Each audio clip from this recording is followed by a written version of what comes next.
Okay. Good morning, everybody. Welcome to the meeting of the Health and Wellbeing Board today. My name is Amanda Holyoke, the committee officer for the meeting today. First of all, I need to tell you that this meeting is being live streamed and recorded. First item on the agenda today is election of chairman. Are there any nominations, please? Thank you. I'd like to nominate Dean Carroll, Councillor Dean Carroll as chair. Thank you. Is there a seconder for that nomination, please? Thank you. Are there any other nominations today? No. Thank you. Let's take the chair, Councillor Carroll.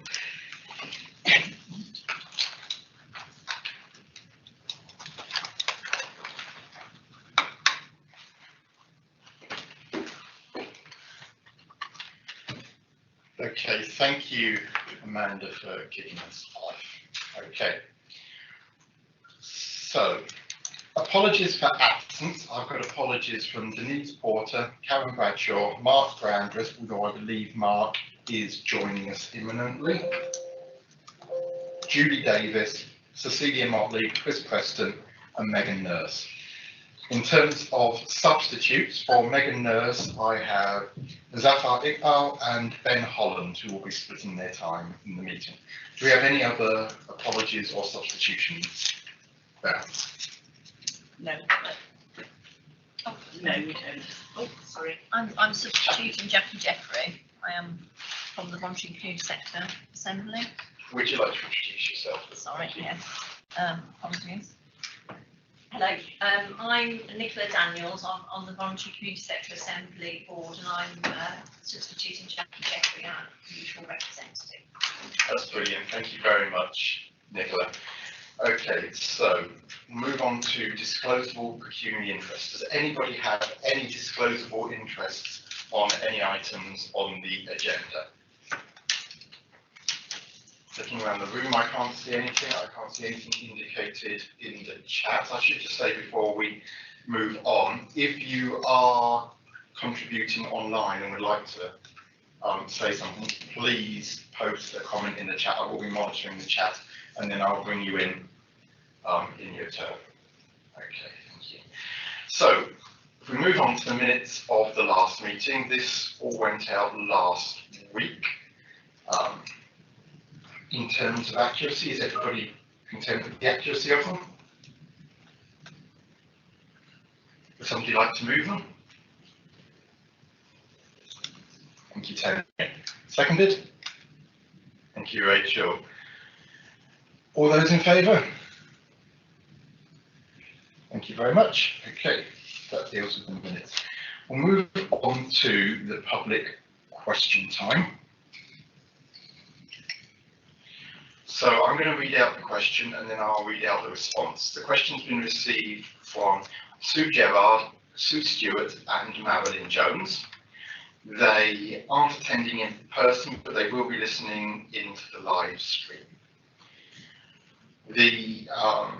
A longer question has been submitted and members of the board have seen that, and it will be attached to the minutes, the preamble to the question, but I will just read out the actual question itself. The Making It Real board has significant but as yet unrealised potential to improve services for the people of Shropshire. Will the Health and Wellbeing Board support the proposers to spearhead a drive to reinvigorate it and become fit for a future purpose? I have received a response to this from Kate Garner, who is Service Manager at Shropshire Council, and I will summarise this response as it is quite lengthy, but the full response will be provided in writing to Sue, Marilyn and Sue and will be attached to the minutes. So the response is, in summary, that the Making It Real board is one of a range of partnership boards, together with Direct Payments, Shropshire Carers and Mental Health, for example, currently in existence in Shropshire Council's Adult Social Care Directorate, that commit to the inclusion of people with lived experience as board members and as equal participants in their work. Its vision is detailed in the full response. The response describes how in January 2021 a call was put out for people to be involved in pause and reflect work with a positive desire to consider how we move our journey together forward.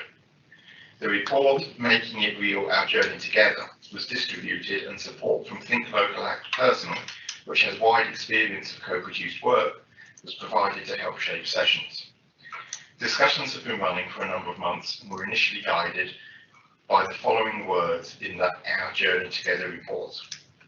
A recent social care future blog sums up perfectly the future that we can all agree on and strive for together. We want to live in the place we call home with the people and things that we love, in communities where we look out for one another and doing things that matter to us. That's the social care future we seek.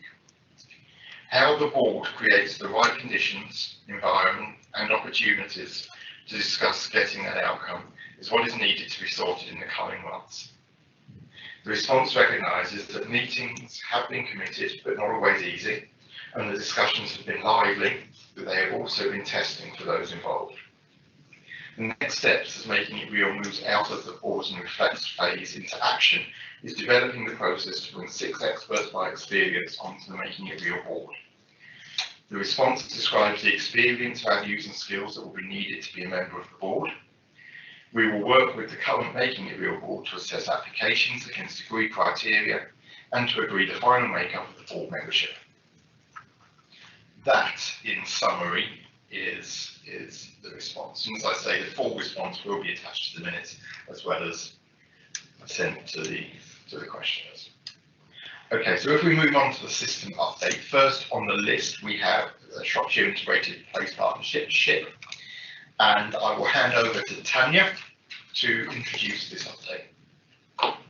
Thank you, Chair. So members have already received the paper in advance, so I'm not going to step through it in great detail, but just to highlight for the board today. The purpose of SHIP, Shropshire Integrated Partnership Board, is to act as a partnership board of commissioners, providers of health and social care and involvement leads in Shropshire to ensure that the system level outcomes and priorities agreed at the ICS programme boards are implemented at place level in Shropshire. The board's going to focus on objectives and outcomes, not on organisations. It's a partnership of equals with shared collaborative leadership and responsibility, enabled by our shadow ICS governance and decision-making processes. Clinical care and primary care leadership is central to our partnership to ensure that services provide the best quality evidence-based care and support for our people in Shropshire, improving outcomes and reducing health inequalities.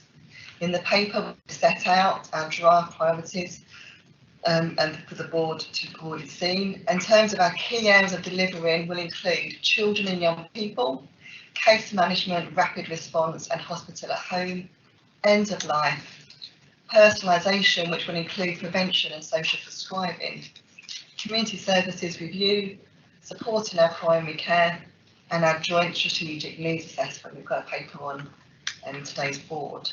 The government for the ICS is still developing, and the governance described in our terms of reference attached to this paper today still needs to be updated as we evolve. SHIP will report to this board, Health and Wellbeing Board, as well as through the ICS reporting structure. Integrated place boards will hold significance in how the ICS deliver at place in the future. So in conclusion, the SHIP has great potential through working with the Health and Wellbeing Board and ICS boards and programmes to really drive forward integrated working. It has the potential to ensure that local people are at the heart of decision making through the Health and Wellbeing Board and providing that really important public accountability. Like all programmes and boards, SHIP must now have a key focus on inequalities to ensure that we are able to reduce the impacts of COVID and improve outcomes for local people. So we have 3 recommendations today, Chair, for this board. That the Health and Wellbeing Board endorse the terms of reference of Shropshire Integrated Place Partnership. The Health and Wellbeing Board provide comment and endorse the draft policies of SHIP. And the Health and Wellbeing Board receive regular reports ongoing from Shropshire Integrated Place Partnership Board. Thank you, Chair. Thank you very much, Tanya. I did enjoy reading the report that you submitted. Okay, so board and members joining on the line. We have 3 recommendations, so I'm going to take debate and questions on each of them in turn. So, in terms of the terms of reference of the SHIP, do we have thoughts, comments, questions on that, please? Nicola. Particularly welcome within the terms of reference, the Memorandum of Understanding with the voluntary and community sector.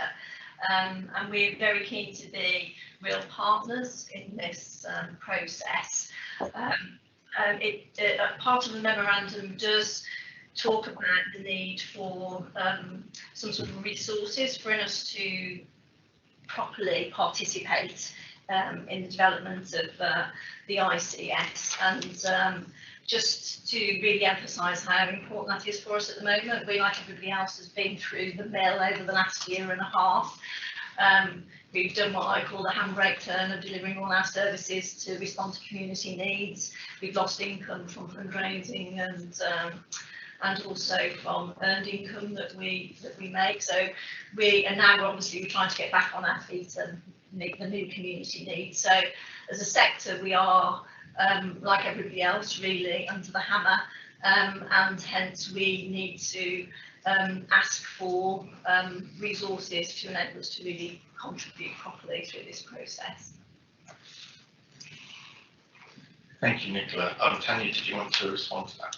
Yeah, no, thank you for that comment. And we do have the VCS represented on our integrated place partnership board, so that's brilliant. There are ongoing system conversations around the infrastructure for our VCS here in Shropshire.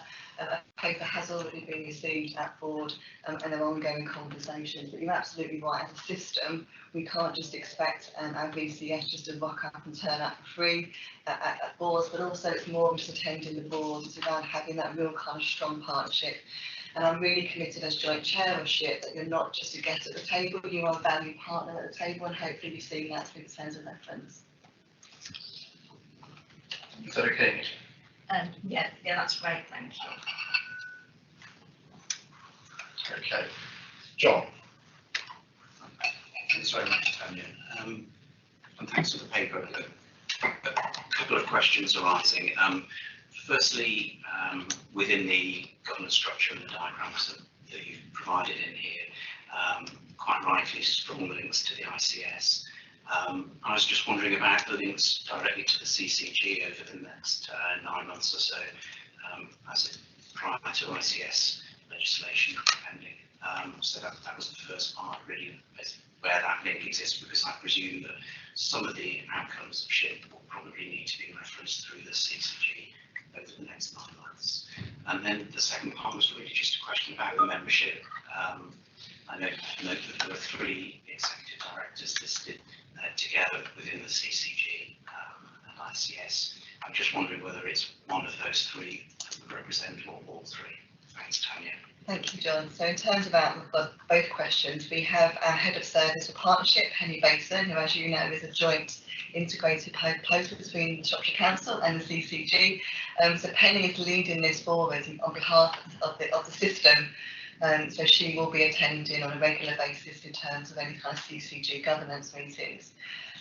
We produce a report after every SHIP meeting, and that goes to the current Chief Executive System Group meeting that meets, as you know, on a regular basis, but that report goes once a month, where you've got the CCG colleagues in attendance. I'm really pleased to say we have really good attendance across the whole system. It seems to be a really enthusiastic board. We've met 3 or 4 times now, and the attendance is really strong. There's a real willingness to really make SHIP work as a system partnership, and we are evolving. We've not yet met in person. It'd be a great joy when we can meet in person and actually really get to know each other and really take that real partnership forward. But as I said, we are really fortunate in Shropshire to have Penny, our integrated partnership head, which is the first for Shropshire, and so between the local authority and the CCG, that just shows you the commitment for integration and partnership. Thank you. Is that okay, John? Yes, and the question on the membership, Tanya, just on. So Penny leads for us in terms of the CCG and the local authority, and then we've got the Director of Partnerships, and Claire has been attending with her deputy Tracy from the CCG. Okay, thank you. Penny, you wanted to come in on that point? Yeah, is that okay? Thank you. Just to reiterate, I suppose that Dr. Deborah Shepherd from the CCG was part and parcel of developing the terms of reference of the SHIP as it developed from what was the sort of care closer to home board, which had a focus of the 65 plus and really working that MDT approach around primary care, to a broader focus of being a place partnership, and which we welcomed. And so our relationship with the CCG on the SHIP board has been to work hand in hand to develop it and to develop that terms of reference and to kind of come together on that. And then with regard to sort of the executives on the group, I think, as Tanya mentioned, it's evolving, and it will probably work out how that each meeting works and who can be there to maybe represent each other, or how that works, and depending on the items on the board. We've been keen to have Steve Trenchard there as well as Claire Parker, just as we're getting going, as we're setting the direction for the SHIP, as we're developing those relationships and developing priorities. And I was going to wait to the next item, but it kind of fits here, just to say, or sorry, the next recommendation, but just fits here, that the Health and Wellbeing Board had a workshop in June looking at the priorities, which we've got a paper on a bit later.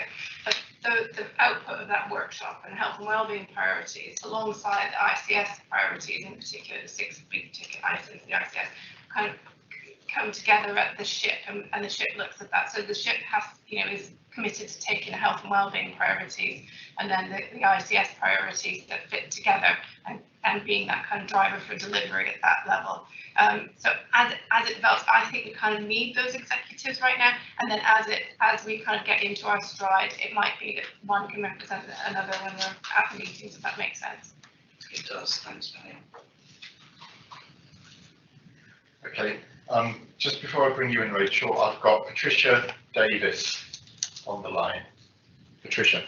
Hello, yes, just to sort of add to John's question, really, in terms of attendance of CCG, and just to clarify that, although I think Penny's done a beautiful job, I think as we emerge, and more importantly, as the CCG defines what strategic commissioning is going to look like within the ICS, it'll become clearer what the CCG link, if you like, or more importantly, what the commissioning lead will be for each of the places, and therefore representation on that issue will become clearer. But as there are different portfolios for different directors within the CCG that all have a role to play within place, I think it's important to continue to have their link and membership, so that we start to join all of that together, so that as the CCG and the ICS develops in terms of strategic commissioning, we can also develop then in terms of the place as well. So does that help clarify the question? Because I know exactly where you're coming from. It looks like there's an awful lot of people attending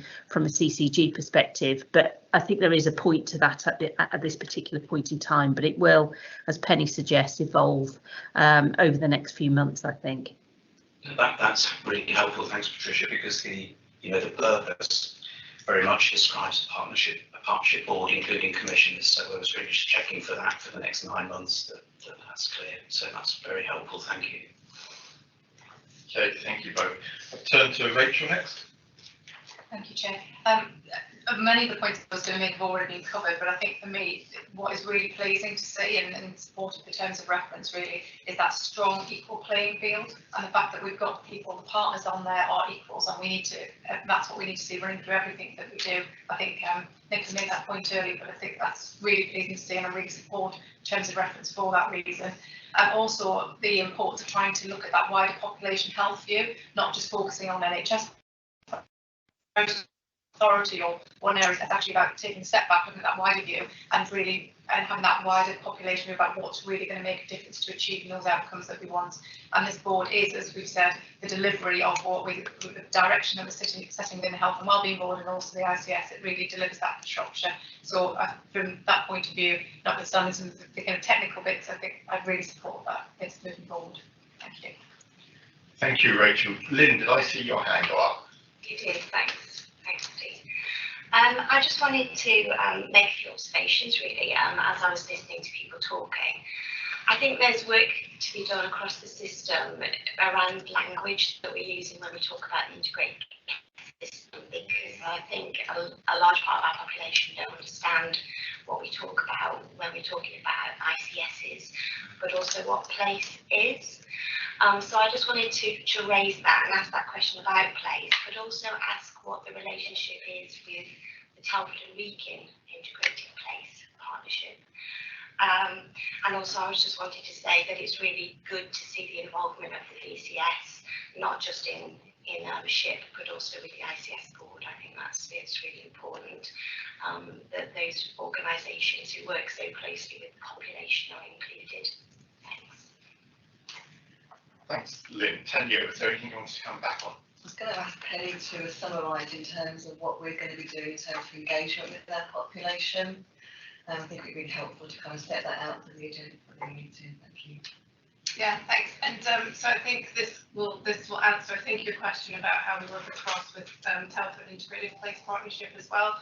So over the last number of months, work was done, and again, this is tricky because we're moving all the time, and the previous iteration of this SHIP was kind of like an amalgamation of the care closer to home, or what was that, and the community and place partnership single board that was within the ICF.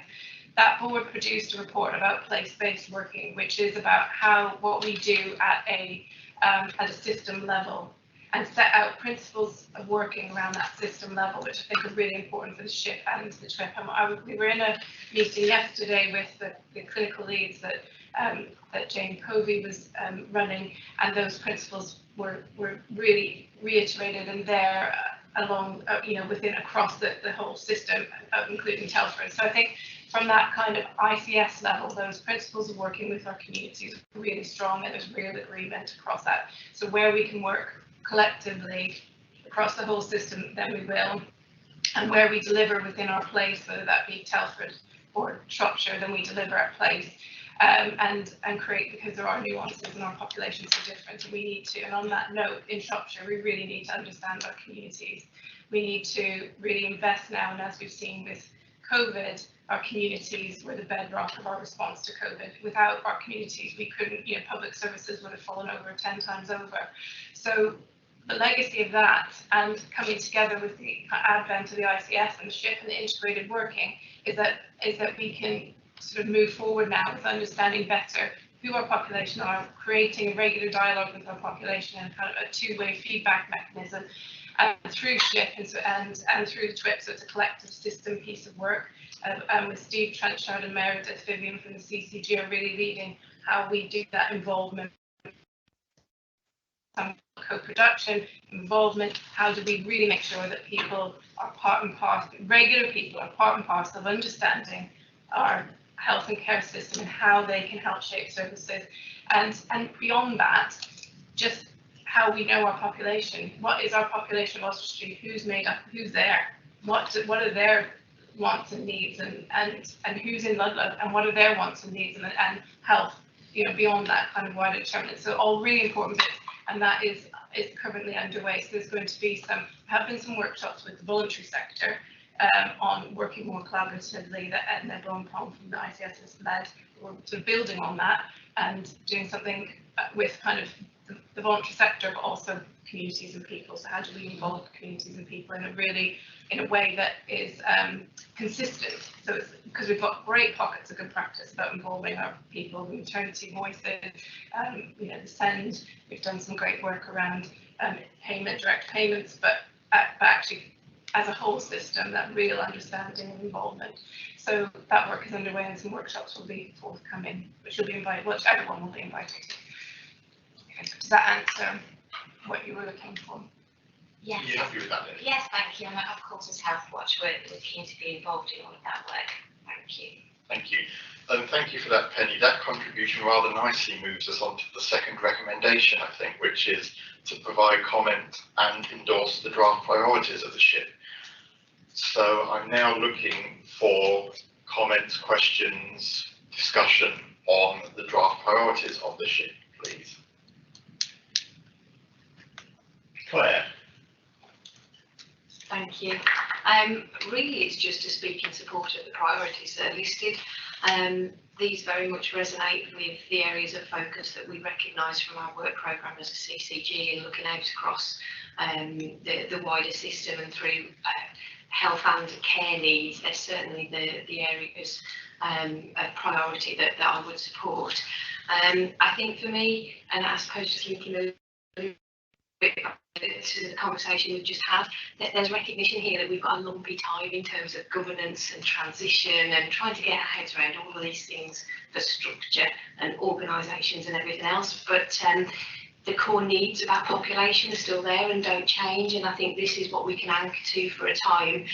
Yes, as a management team, we're going to have to do some work in the background to work through some of those governance issues and all the thorny things we get, but that this is doable, and actually, you know, the focus from SHIP and working alongside our partners in Telford as well, where necessary and appropriate, I think will stand us in really good stead for the future. So definitely supportive. Thank you.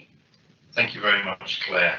I'm sure Tanya will welcome your comments. Just before I do bring Tanya in, do we have any other questions, comments, or thoughts? I'm not seeing it. Oh, John. Well, sorry, I couldn't fully endorse what Claire has said. So, yeah, excellent piece of work. Thank you. Thank you for that, John. Lynn, then Rachel. I just wanted to say that Health Got Shropshire, as a member of the Health and Wellbeing Board and SHIP, have aligned our priorities to try and make sure that we can support these priorities going forward. We've already completed some work around end of life, and we're obviously continue to be interested in that and gathering feedback on those services. But we're also trying to increase the amount of work that we're doing with children and young people. So I just wanted to add that. Thank you. Thank you, Lynn. Rachel. Yes, again, just to support the priorities and support the bringing together these in the way that Claire puts so eloquently put. I think absolutely support these, the right thing to do at this point in time, and the breadth of them. I'm really supportive of that. Thank you. Thank you, Rachel. I'll return to Tanya. Thank you, board. Really appreciate those comments. And just to reiterate that Shropshire Integrated Place Partnership Board is an all-age board, and you will see right at the top there that children and young people are central to our conversations, and recognising that I think in the past as a system we have tended to focus on our older adult population, so this is around our place board absolutely focusing as well on children and young people at the core of our conversation. I wanted to kind of just reiterate that point, Chair. Thank you. It's absolutely worth being reiterated. Thank you.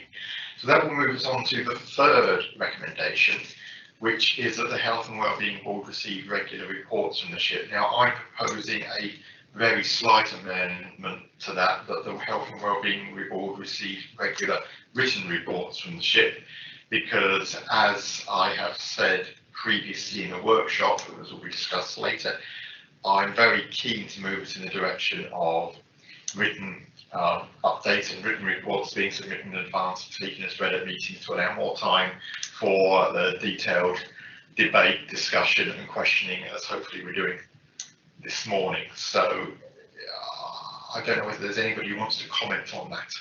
Tanya? I'm very happy for written reports to be in advance, and I really welcome the conversation today. This is exactly what we should be doing as a board, is having these conversations and discussions. So thank you. Thank you. Any comments on that? Okay, can't see anything. No, okay. In that case, Tanya, is there anything you'd like to say in summing up before we move on to vote on the recommendations? No, that's great. Just how excited we are to be working as a system in partnership, and look forward to coming in future to board with the progress that we hope to make in terms of the priorities. So thank you. Brilliant. Thank you very much, Tanya. So board, we have 3 recommendations: that the Health and Wellbeing Board endorse the terms of reference to the SHIP, that the Health and Wellbeing Board provide comment and endorse the draft priorities of the SHIP, and that the Health and Wellbeing Board receive regular written reports from the SHIP. I think we've discussed and debated that to a reasonable degree this morning, so I'm going to look for a proposer, please. John, thank you very much. Do we have a seconder? Kirsty, thank you very much. I'll ask for all those in favour to show, please. Okay, excellent. Thank you very much. Now, before we move on to the next update, I have been reminded in my eagerness to drive us forward and get into the meat of today's agenda, I actually neglected to ask everybody to introduce themselves for the benefit of those huge number of members of the public who I'm sure are on the edge of their seats. Far more exciting this morning than any football match that happened last night. So I will kick us off. I'm Councillor Dean Cowell. I'm the portfolio holder for adult social care, public health and assets on Shropshire Council and a local member for Battlefield. And as you know, that's at the start of the meeting, I've been elected to chair the Health and Wellbeing Board. So I'll start in the room and I'll move around starting from my left. So Val, please. Hello, I'm Val Cross. I'm a Health and Wellbeing Officer in Public Health at Shropshire Council and I coordinate Health and Wellbeing Board meetings. Thank you. Good morning, I'm Tanya Miles. I'm the Executive Director for Adult Social Care, Public Health and Housing at Shropshire Council. I'm Nicola Daniels from the Voluntary Community Sector Assembly in Mayfair Community Centre in Church. Hi everyone, I'm Claire Skidmore. I'm the Interim Accountable Officer for Shropshire Health and Wellbeing CCG. Penny Basin, Head of Joint Partnerships, Shropshire Council and STWCCG. Hello, I'm Lynn Crawley, Chief Officer for Health at Shropshire. Morning, I'm Councillor Kirsty Hurst, I'm a portfolio holder for Children and Education and member for Bridge North East and Astley Abbotts. Good morning, I'm Dr. John Pepper. I'm chair of the Shropshire Health and Wellbeing CCG and I'm a general practitioner. And I'm Rachel Robinson, Director of Public Health at Shropshire. Thank you. And right at the back of the room is probably the most important person who keeps us legal. Would you like to introduce yourself, Amanda? I'm Amanda Holyoke. I'm a committee officer. Thank you. Thank you, Amanda.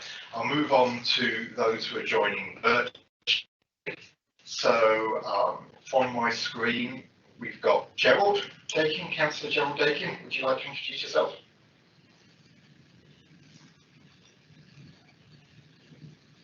You're on mute, Gerald. Okay, we'll try and get hold of Gerald again. Next, I've got Patricia Davis. Hello, yes, I'm Patricia Davis and I'm the Chief Executive of Shropshire Community NHS Trust. Thank you, Patricia. Ben Holland. Good morning. So I'm Ben Hollands. I'm the Health and Wellbeing Strategy Implementation Manager at MPFT. Thank you, Ben. Laura Fisher. Good morning, everybody. Laura Fisher, Head of Housing, Resettlement and Independent Living at Shropshire Council. Thank you, Laura. Edna Bonepong. Good morning, I'm Edna Bonepong. I'm the Director of Communications and Engagement for Shropshire Telford and Wrekin Integrated Care System. Thank you, Edna. One last try, Gerald. Are you with us?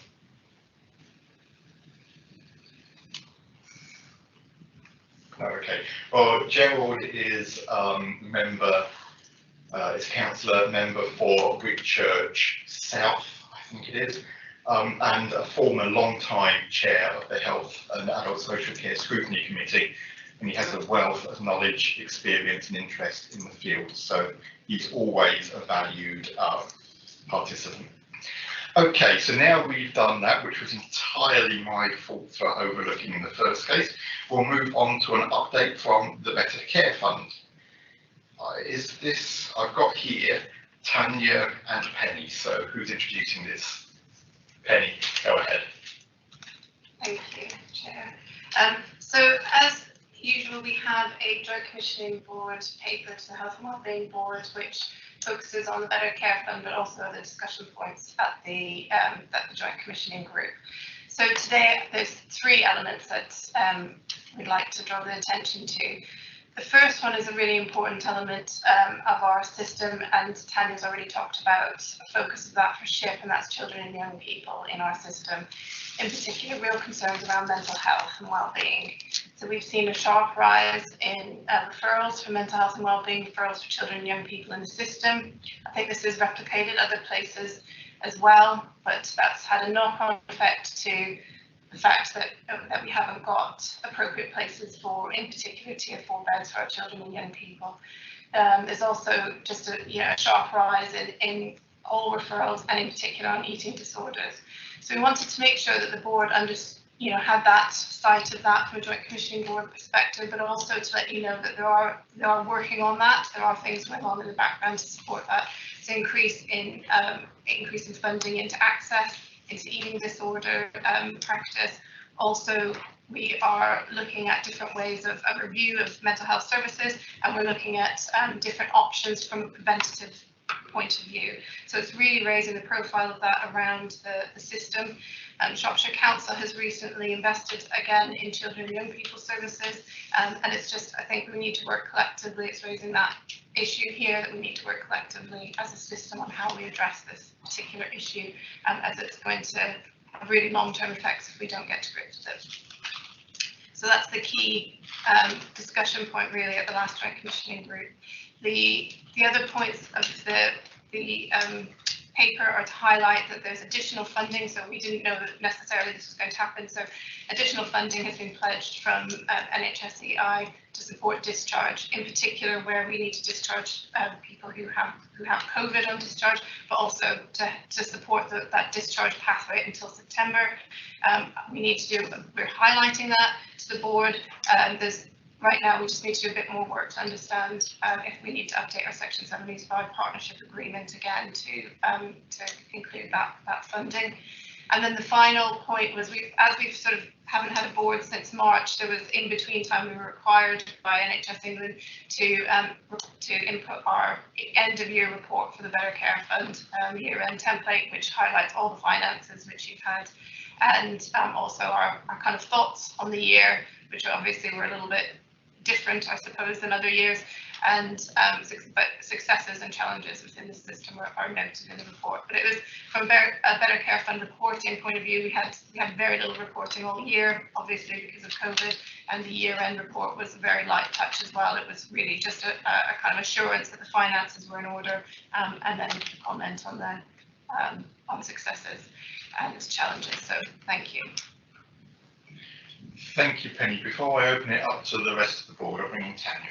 Thank you, Chair. Just two further comments, if I may, just to bring the board's attention to the Screening Resilience film that we're going to offer dates out for all health and wellbeing board members, as well as SHIP.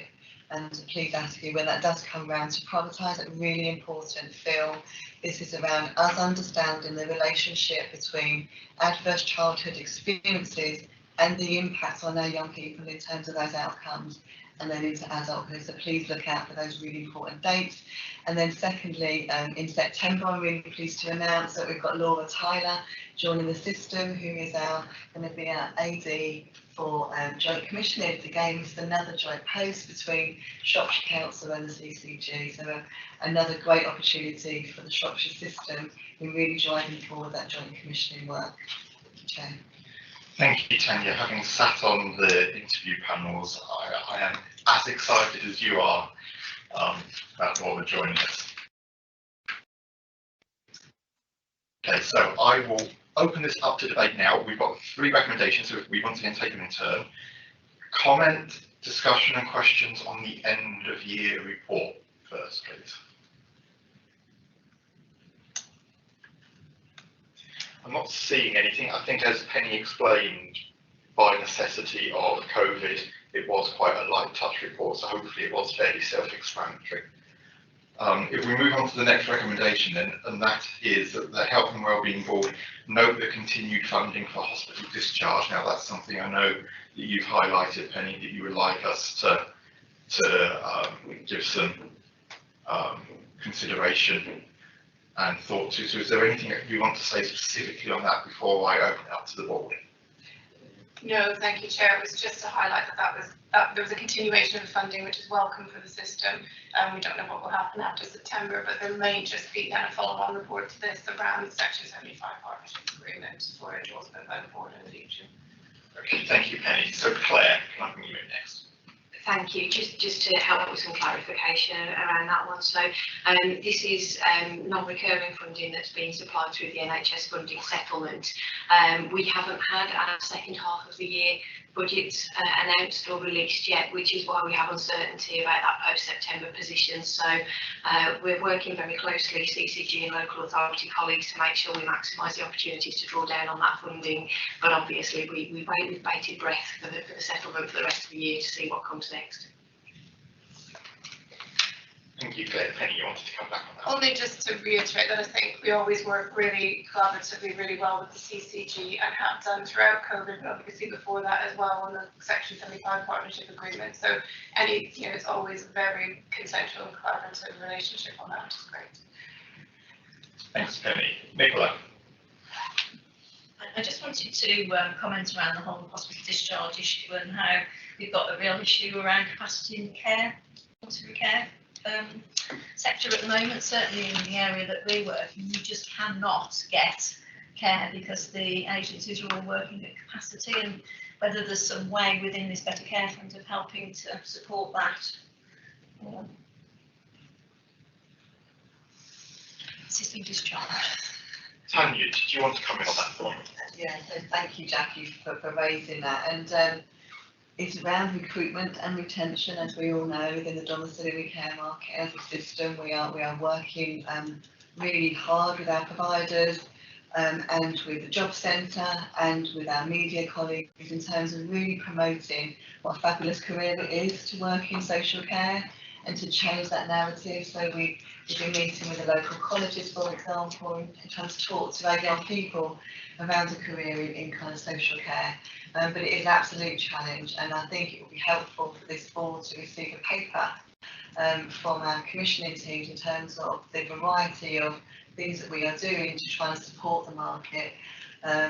Because as we go into winter, it's going to be a challenge. I mean, interestingly, during COVID in the first wave, we recruited really well in terms of the domiciliary market. People were really interested in coming to work in the sector, but that has changed over the last few months and is causing some pressures.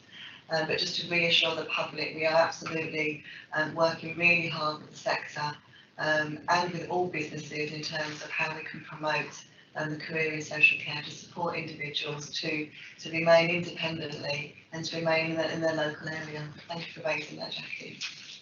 I think that would be very welcome to see a report brought forward on that. So Val, Amanda, can you liaise on the full plan for the agenda, please? Yeah, will do. Thank you. Nicola, does that answer your questions? Thank you. Thank you. Okay, I'm looking for more contributions on the hospital discharge issue. I can't see anything in the room. I can't see anything on the screen. In that case, we will move on to the third recommendation, which is that the Health and Wellbeing Board note the concerns raised by the Joint Commissioning Group regarding children and young people. And yes, I don't think there's any of us that haven't been aware that this is an issue of growing concern and growing risk to the county as a whole. If I open the debate up, Rachel. Thank you. I mean, just to support that recommendation, we recognise those concerns. I think COVID has highlighted issues that we knew that were already there, and certainly brought light. And we know that our young people and children, young people are being, very much disproportionately impacted by COVID and the impact. And we are now left. We need to do that. And there's a lot of good work that's documented in what started the sort of prescribing that preventative. I, of course, would condone and support a strong preventative early intervention approach. And being discussing with colleagues really how we get really back to pre-birth, how we really take this back and take that life course approach. And so I absolutely support the recommendations of the board, and I think again it links back into the SHIP and what we need to do through our needs assessment process in the JSNA as well, and tackling those inequalities. Thank you, Rachel.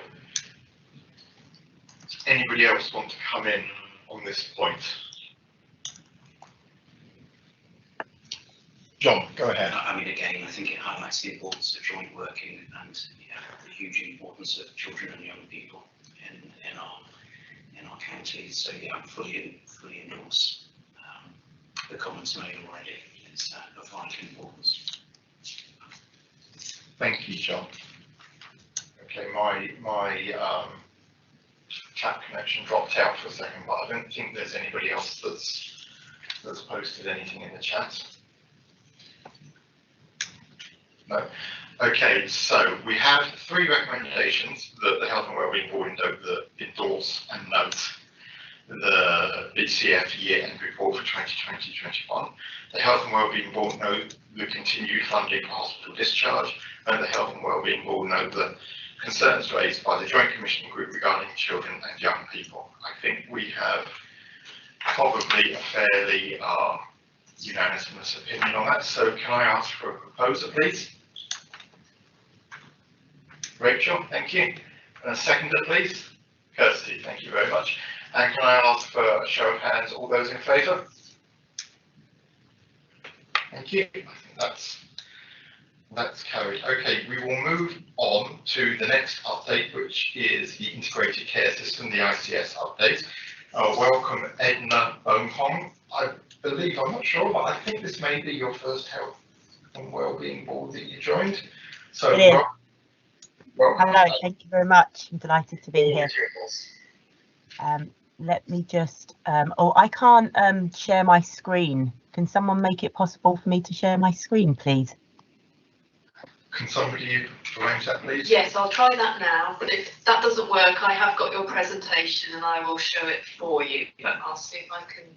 Okay. See if you can. Okay, just stand by.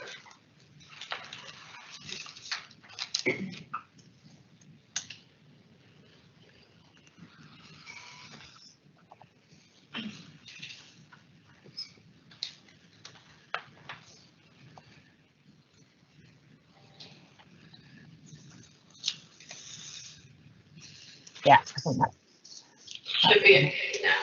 Yeah, I think so. Let me just.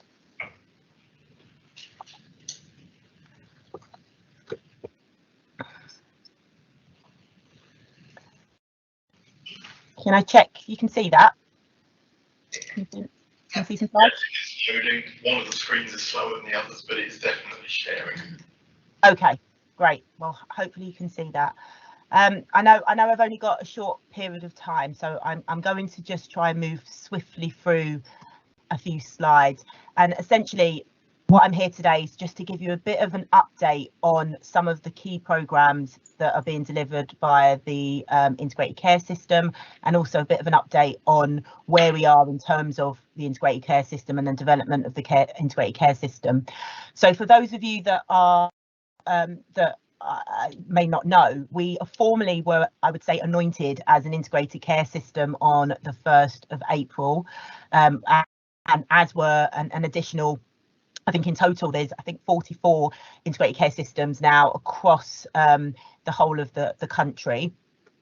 From our point of view, we have been working as a system for some time. Oh, I'm hearing an echo there. Can you still hear me okay? Anybody who's online who is not speaking at the moment, can you mute your microphone, please, because we're getting some feedback. Yeah. Do you want to try again? Yeah, sorry, thank you.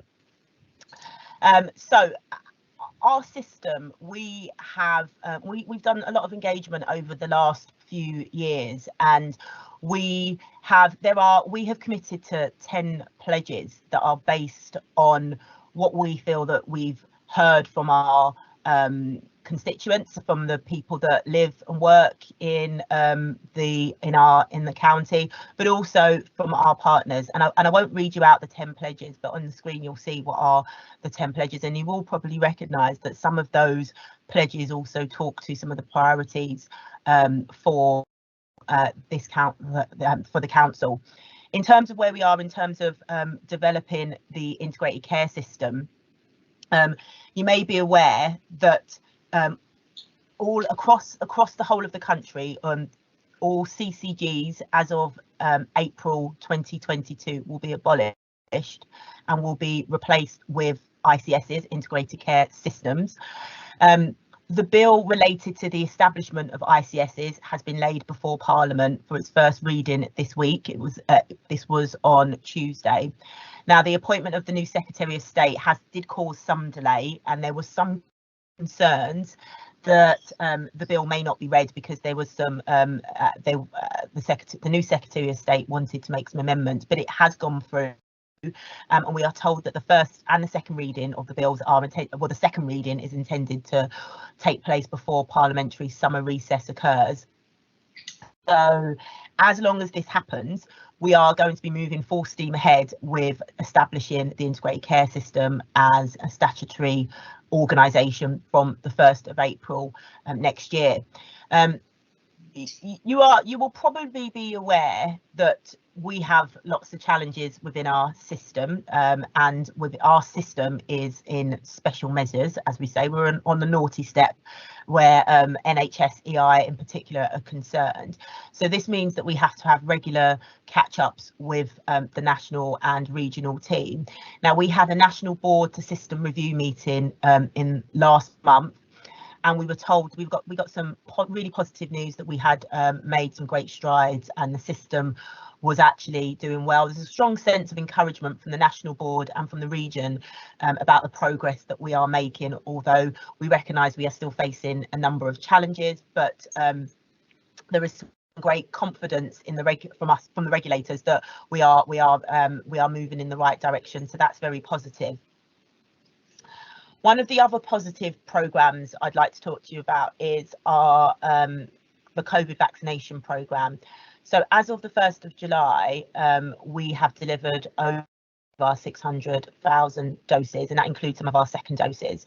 We have vaccinated 84% of people aged over 18 have had their first doses, and over the age of 40, about 82% have had both doses.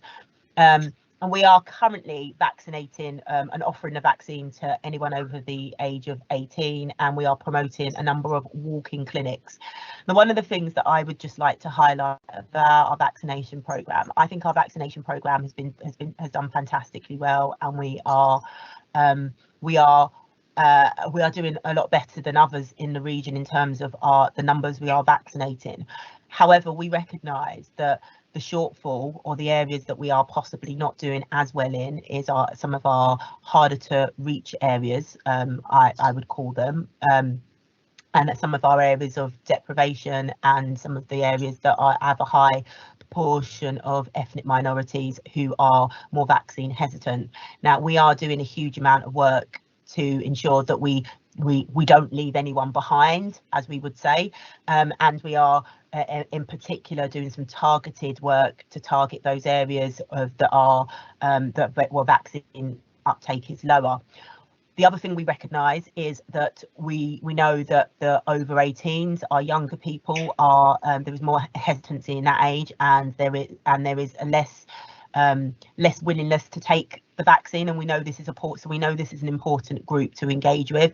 So we are launching a youth campaign, which is #GetVaccinated, as of, I believe it goes live as of next week, to encourage as many people from the younger cohorts to come forward and be vaccinated. But in particular, we are also targeting younger cohorts from ethnic minorities, because again, we know that there is more hesitancy in those age groups.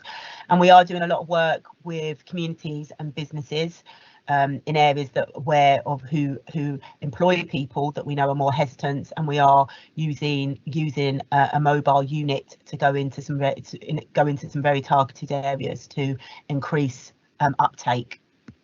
But all in all, I think that our vaccine programme is a real success and a real demonstration of system working and working together with our local authority colleagues, with our voluntary sector to get the message out, has proved really successful for our system. Another key area for us is restoration and recovery. We know we can see that demand for urgent care has gone up quite rapidly. We also know that we are getting lots of complaints from people that are saying they are struggling to access primary care.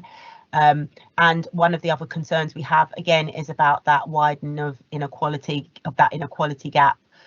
So we are working with some system partners and communication teams across the system to try and, in some ways, manage expectations to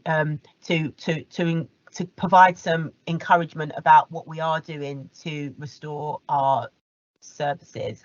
But we are also pushing the NHS 111 and NHS 111 first message to ensure that people recognise that there are different ways now of accessing different services.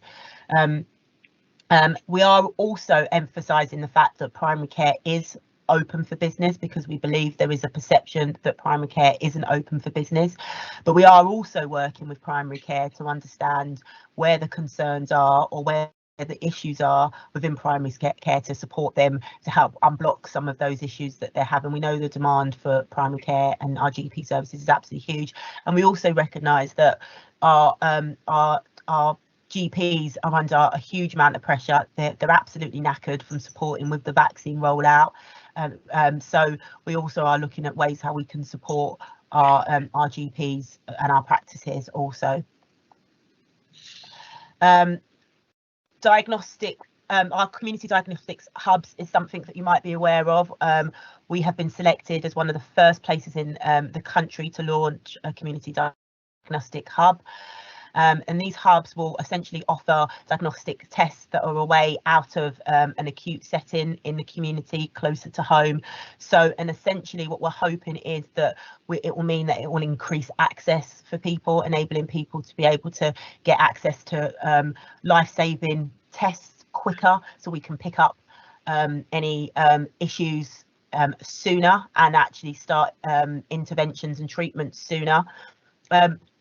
We're also looking at what else we can offer at these diagnostic hubs to have additional services there, so it's almost a one-stop shop for people in the community. Now, the pilot hub has been chosen for it to go into an area called Hadley. I'm still getting to know the area, so please forgive me if I've not pronounced that correctly, but in the Telford and Wrekin area, and we've particularly chosen that area because of the needs in that area. It's a high area of deprivation and people with complex needs. However, we recognise that these community hubs will benefit the whole of the county. So although it is being placed in Telford and Wrekin, it's definitely a service for the whole of the system. And we are looking at where else we are also hoping that over the next few years we will also be able to roll out these community hubs in different places across the system. So at the moment we've just closed an engagement survey which has been running for the last few weeks to actually engage people to understand a little bit more about what do they want from this community hub, what does good look like, what other services potentially could we offer at these community hubs, and do they have any concerns about potentially travelling a little bit further to get to access these community hubs. And hot off the press, I've been told that we've had nearly 1,300 responses in just 2 weeks, which is really, really encouraging. And we're in the process now of looking at that insight to help us design the next phase of engagement, and also help us inform the development of future community diagnostic hubs. Just a couple more points I'd like to touch on. We are doing quite a lot of work with our voluntary community and social enterprise sector to look at how we work more closely with them. We have recently held an event which was a bit of a co-design event, where we wanted to get their input into designing or looking at drawing up a memorandum of understanding, which will set out how some guiding principles about how we interact and engage with them over in the future. This is part of us trying to assure the sector that we don't see them as the poor relation, we see them as a partner in this process, and actually we recognise the benefits of working more closely, and also we recognise that they have in-reaches into communities that we don't, and it's beneficial for us to work in a more joined up way. So we're hoping that we all have an MOU in place within the next few months. And that's me. I thought I had more slides, but actually that's it. So if I'm happy to take any questions. Okay, thank you. Lynn. Take down my screen. I just had a question about the community diagnostics, because I know that the survey was only open for about 2 weeks. I just wondered if you were still open to people sharing their thoughts with you in other ways around that, and potentially through Healthwatch Shropshire, if we were to gather any more feedback. Is there time to share it with the ICS? Yeah, absolutely. So I mean, I suppose what I would say is this was it was only open for a 2 week period, and partly that was more about process, because we needed to gather some insight in order for us to inform our strategic outline business case. But this is part of an ongoing dialogue. So what we're trying to avoid is doing bits of engagement and then that's it, and then going away and then sitting behind closed doors and designing our plans. We've started this process, and actually what we're hoping is that when we gather all of the insight and we gather all the information, we will then use that to actually design the next phase of our engagement. So quite happy to continue engaging and continuing receiving information from Healthwatch, from patients, from staff, and partners. Thanks, Edna. Patricia's just put yes, thank you very much, Patricia, who is actually the programme lead. So if Patricia, if you want to give an update, that will completely help me out. Thank you. Yeah, I mean, the first thing to say in terms of the community diagnostic hubs, there are 3 going to be proposed for Shropshire, Telford and Wrekin, and the first one in the sort of Hadley, Horton Wood area is the first one proposed. So the other 2, one in the north and one in the south.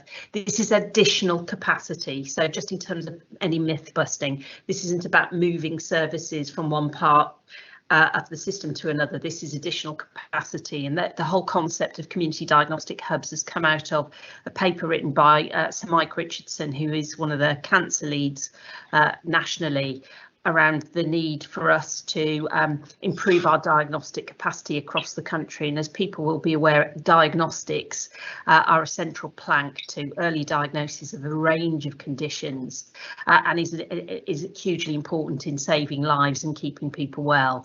So the emphasis on diagnostics is going to become even greater in the next few years. And of course, with the development of technology around diagnostics, makes that even more important. It's a delight to have been awarded the first set of funds, which is £6 million for the first site, which is open to the whole of Shropshire, Telford and Wrekin. It isn't just for that particular area. As I say, it's additional capacity. It's not moving or closing down services elsewhere. And I think the excitement around this £6 million, which is the largest, quantum of funds that Shropshire, Telford and Wrekin have ever seen in terms of diagnostics, so that's great too. That we're getting our fair share, which is really important. The great thing is that it also provides the plank, set out the vision for both SHIP and TWIP around local services for local people. So the whole concept of community diagnostic hubs is to try and move out diagnostics away from the acute trust, keeping the acute trust diagnostics there, but trying to bring diagnostics and a range of other services that have an impact on the wider determinants of health as close to communities as possible. And so we're using this as a plank of not only just focusing on diagnostic, which is the important important part in relation to this bid, but also thinking about other services that we can wrap around that in terms of local authority and wider health and community services. And our local authorities, both Shropshire Council, who've been fantastic in terms of the Estates Department assisting with this, as well as public health data and information, and Telford and Wrekin. Our focus is on what other services can we integrate together around these community hubs, so that it becomes a wider facility for patients and facilities, I should say. Just going back to sort of Lynn's comment about the dialogue with the public. So there's the answering the exam question, as Edna's just said, as part of our outline business case. In relation to this particular hub, but this is the beginning of an ongoing conversation around community diagnostic hubs and what we want these community diagnostic hubs to become for our local communities. So the steering group that we've got, and this is a clinically led piece of work, so our doctors, nurses, therapists and doctors both from the hospital and primary care involved in this, so we can make sure that these clinically based services are appropriate for patients in those communities. But it also has patient representation and participation as well. And what we want to do is to continue to have the dialogue with patients as we move through this exciting development over the next months and years. So this isn't just a one-off conversation that we're having at this particular point in time. So I hope that gives you some assurance, Lynn, and answers that question. Thank you, Patricia. I'm going to bring Lynn back in, then I'm going to move on to Tanya. Thank you both for that. Obviously, Health Watch is very supportive of the idea of community diagnostic hubs. It certainly feeds into a lot of feedback that we get from people who particularly live in the more remote areas of Shropshire. So hopefully when the locations of the other two hubs are identified, that access issue will be taken into account in terms of ease of access for people who don't have their own transport in particular. But you also talk about it being additional capacity to, say, the staff or the hospital trust. But we also are aware that there is a massive issue around workforce in this county. So I just wanted to ask what work is being done around the staffing of those hubs, if it's not the staff coming out of the hospital or out of primary care to do it. Thank you. And workforce is a huge challenge, absolutely. What we do know nationally around new developments like this, if you take sort of hyperacute stroke and other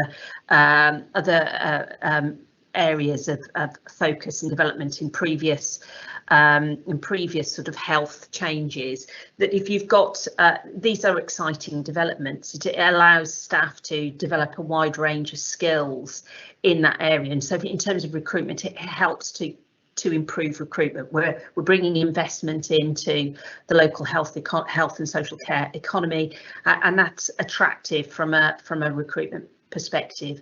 As I say, it also provides us with an opportunity of giving clinicians a broad range of skills and being able to expand their skills by not just looking at one sort of clinical area. So that becomes attractive in terms of recruitment and retention.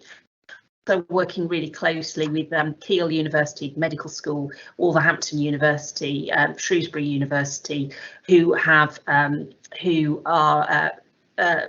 the academic universities that train professions allied to medicine as well, so that we start to bring in new students. And as part of the steering group, we've got a workforce group where we're bringing together particularly the technical staff, because the really complicated workforce challenges that we've got are with the physiologists and the more bespoke technical elements.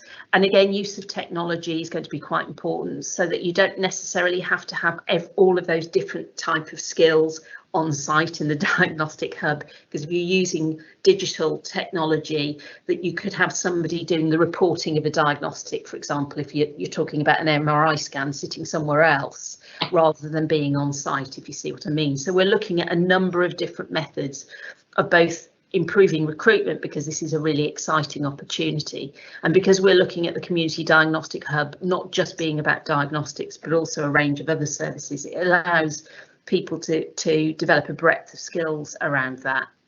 that makes it quite exciting. We're also, as I say, our clinicians across the board are part and parcel of designing these services. So again, looking at how their skills from a supervision and from a remote element can provide support. So we're looking at a number of different ways around this. So yes, there is a clear group that's looking at workforce in particular. Thank you, Patricia. Thank you. Does that answer your questions, Lynn? Yeah. Thank you. Okay, Tanya. Thank you, Chair. So brilliant, amazing to have that kind of investment in structured health and Beacon system. And we know that early diagnostics absolutely saves lives. So really looking forward to kind of seeing what the actual outcomes will be for the structured health and Beacon system. And I guess it's really important to reiterate in terms of our comms that whilst we've got that first hub in Hadley, it is for the structured health and Beacon community. So we need to ensure that our GPs understand that, because I guess to access one of these hubs is still through primary care. Just checking that's right. How do you access? Yes, through primary care. So it's really important that our primary care colleagues know that that investment in health and Beacon is still open to the Shropshire residents. And then in terms of Lynn's comment, just recognising Shropshire's rurality and fuel poverty. So I'd be really keen to work with you in terms of how we identify that community hub in Shropshire, recognising our diverse community and that rural fuel poverty that we absolutely do see here in Shropshire.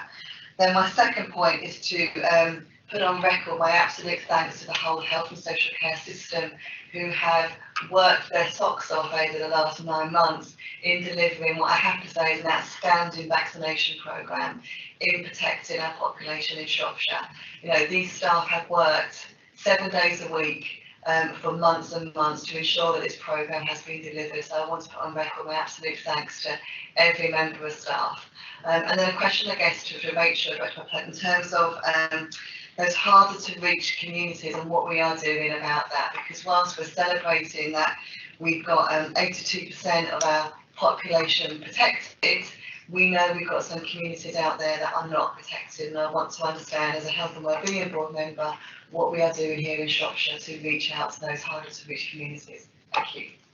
Thank you, Tanya. I echo everything you said about welcoming investment and especially about thanking the whole system for their contribution to the vaccine rollout in Shropshire. Rachel. Yeah, thank you very much. Thank you. Brilliant question, Tanya. So I've got some of my screens, that's exactly what I wanted to come back and just talk about. So again, echoing everybody's comments, but really the vaccination programme has been a phenomenal system-wide effort, and I know Edna did point to that, and it has been recognised as such in terms of using intelligence to inform the way that we map and look at uptake. So yes, we've got 82% of the population that have been vaccinated. That is about 50,000 people who are not vaccinated, not had 1 dose yet, and predominantly they're our younger population. So absolutely we need to focus on that, and also harder to reach groups, as you mentioned, particular groups that we've been working with. So one of the things that we do have at the moment, we've done a lot of mapping work, so we've been able to try and target our resources and target some of our engagement work, so using our community reassurance team and other teams to work with those communities to encourage uptake. So some of the work, for example, we've been doing within our Eastern European populations, working with local members of the community to myth bust around those. But backing that up by a mobile programme that actually takes out vaccination to communities, and I think we've been picking up on that in the community and the kind of community diagnostic hub, the importance of getting to our communities. And I think Tanya just highlighted the importance and the challenges we have in a rural county. The vaccination programme is a really good example of where we're trying to go to people. We're not asking people to come to us, we're getting as local as we can. So we've gone to people's workplaces and we've worked fantastically with some of our businesses to get to community. It's actually it's a challenge to get to some of these settings. Actually, perhaps not so convinced about the importance of vaccination, particularly to younger people, given the message we've had. So that work continues, and that's a programme we've worked across Shropshire and Untitled and Wellbeing, and is continuing. Just look at we've got some of our businesses where we've had large numbers of cases, so we've got populations where we've got lower uptakes. We're also reaching out to some of our sort of seasonal workers, if you like, so some of our agriculture and farm workers who may come into Shropshire and out of Shropshire at different times. And again, it's not so easy to access some of the vaccination centres.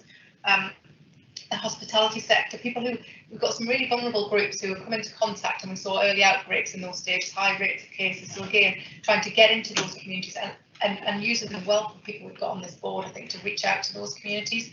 I think so we are doing a huge amount of work around that. It's an absolute priority. You know, it's 85%, which I think is the target to get to, isn't good enough in my mind. We need to go further than that, given rates are rising. We'll come on to that. So we have got a programme of work. There's a lot more we can do using all the channels that we've got, particularly working with our community voluntary sector to get to those communities. And I'm particularly, as Ms Black, we need to get that message out to our younger population. And I think that needs to be a really strong focus, again, using all the leverage and channels that we've got, because this is something that does affect our younger population. Long COVID, you don't have to end up in hospital to end up with long COVID, and we need to really push that and the importance, whether it be because you want to travel, whether it be because you want to you want to protect your loved ones. We've got to think about those different reasons. So we are doing a lot of work to target those communities, intelligence informed,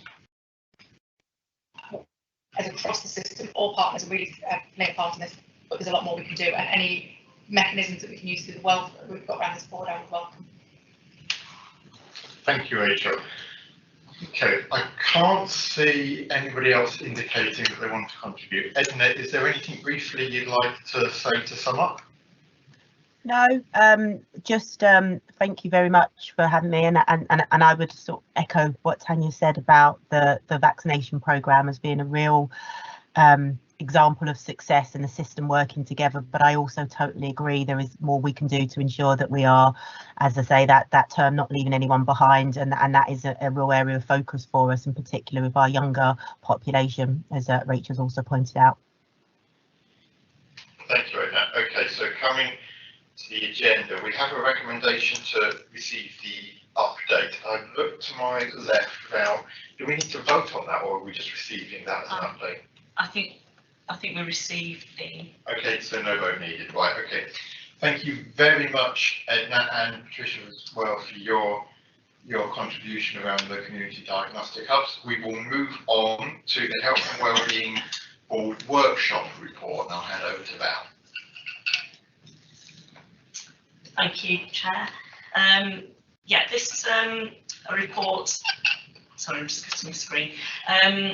Back in the 10th of June, quite recently, the Health and Wellbeing Board members got together for a short workshop where what we wanted to do was bring the board together, because we had some new members who joined us.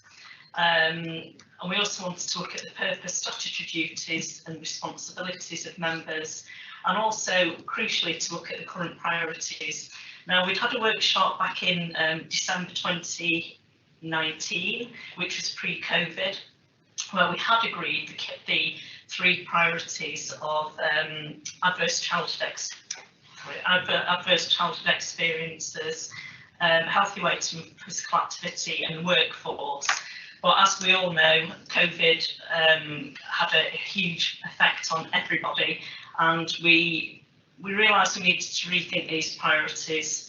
So we got together, had a good discussion. We had some interesting technological challenges, but we overcame them.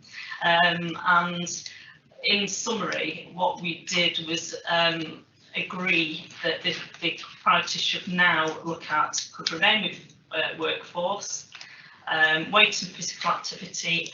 Again, this should remain as a key priority, but bring in broader aspects of lifestyle, such as alcohol, smoking and mental health, and through our preventative work around musculoskeletal conditions, respiratory health, cardiovascular disease and cancer risk.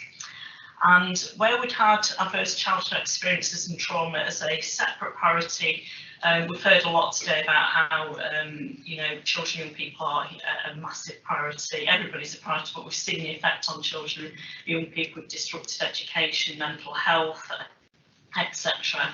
And it needed to be wider. ACEs are very much part of it still, but we need to be looking much further at children and young people. And also mental health, which again, children and people will be part of that, but again, we've seen the effects of mental health on our population. So as well as these key focus priorities, we also have strategic priorities, which are the long-term aims and overarch everything that we are doing in trying to improve the health of Shropshire people. So we've heard today very much, the embracing of joined up working. COVID's had a big impact on that, and there's definitely a will for all board members to be working together. Also improving population health, working with and building strong and vibrant communities, and reducing inequalities. Again, we know that COVID has used to people like to use a lot. We shone a light on inequalities, and that has to again underpin everything that we do. So our next steps, we're going to be drafting the 2021 to 2026 health and wellbeing strategy based on the agreed priorities. And once that is done, we then need to engage stakeholders and the public with this draft, because it's not a health and wellbeing belonging to the health and wellbeing board. This is everybody's strategy, you know, the public, everybody. So what has been done is a draft timeline of how this is going to be done, and the report is actually shows a timeline further down, but we are going to propose to shift that for a launch of the strategy in the financial year of April 2022. That gives us more time to consult and really, you know, do that work and get it as right as we can. So the recommendation is that the board agrees to the content of the report as an account of the workshop and are active participants in the work going forward to develop and implement the strategy. You were probably going to say that, Dean, but I've saved you a job. So thank you. Happy to take any questions. Thank you, Val. As Val has said, the ask of us here is that we accept this as an account of the workshop, and as active participants, which I assume to mean that we reaffirm our commitment to our participation in the Health and Wellbeing Board and delivering on its strategy. So I will open the floor to members of the board. Kirsty. I'd just like to say, as part of the workshop and very newly elected councillor, so it's really good to meet a lot of people straight off. Really welcome the fact that it was within our group, wasn't it, Rachel, we discussed the children and young people and the mental health and coming out of COVID, and just really as a portfolio holder, the whole conversation that we're having here today, not just on this, but I do endorse the recommendation that, you know, it links in with the shift priority for children and Penny's comments about better care fund, and then I will look out for the hashtag get vaccinated, you know, programme that's launching next week. It gives us hope, and that's really important, and it's a great message for me to take back to the meetings I attend, and so I absolutely endorse this. Thank you. Thank you. Thank you, Kirsty, that's great to hear. Any other contributions? I can't see anything online, I can't see anything in the room. Okay, well, the ask of us today, as said, is to agree the contents of the report and reaffirm our commitment to the strategy. So can I ask for a proposer for that, please? Kirsty, thank you. And a seconder, Lynn. Perfect. Thank you. I'm blessed with proposers and seconders for this. That's obviously a reflection on the excellent work Al you put in to produce this report. So I have to ask for a show of hands, please. All those in favour? Excellent, thank you very much. Okay, we move on. We now have the Joint Strategic Needs Assessment update, and especially an update on the SNP needs assessment. So I'll hand over to Rachel for that, please. Thank you, Chair. So this is one of our standard agenda items that we have here at the board. As our colleagues know, it's a statutory responsibility of the Health and Wellbeing Board, but actually, as we've seen throughout the presentations today, it underpins all the work we're doing across the ICS and across the SHIP particularly. So our Joint Strategic Needs Assessment has 3 elements at the moment that we're delivering. The first is we said we committed to delivering our SEND JSNA. That has been drafted and it's due to be finished in August. It's been reported back to the groups. It's with the groups now for consideration. Huge amount of work has gone into that, and we obviously wanted to share that with the board. The strategic group has seen a draft of it and are making comments that will then share more widely with the board. But again, that's moved us significantly forward from where we were earlier in the work and recognising the importance of having that SEND needs assessment. The second item is around the pharmacy needs assessment. Again, a statutory requirement of this board that we produce one. That was delayed by a year, and it takes about a year to undertake a good pharmacy needs assessment. Pharmacy is so important to our health and care system. the work has been done on that, and as colleagues are aware, we want to start that, formally start that in September, but we will be doing that in a joint Telford and Shropshire, although you do have to have separate pharmacy needs assessment for each area. So again, just for the board to be aware that that is progressing. We're progressing in a joint way, again, in a system way of working, but there will be 2 separate reports, and we'll bring updates to this board. The final area is, and I noted down in circle that Lynn's early point around the use of the word place. Our place-based JSNA, because actually in terms of when we talk about place at this board, and I think we perhaps need to just adjust this, we actually meant neighbourhood or community in Shropshire, whereas place within NHS and the ICS term actually means Shropshire. So I think it's just being really clear on that for the public. So in terms of our place-based needs assessment, what we're talking about is our 18 community areas within Shropshire that make up those communities which together make up Shropshire Place.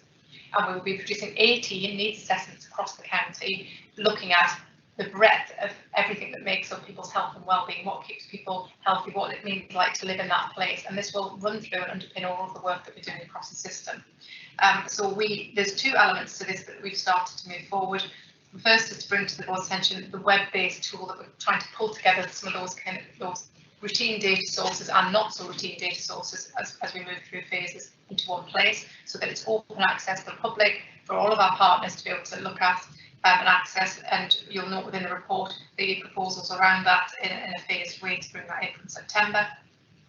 And then, sorry, the final element of the report updates on the 3 areas that we would like to begin to look at our place-based needs assessment programme in.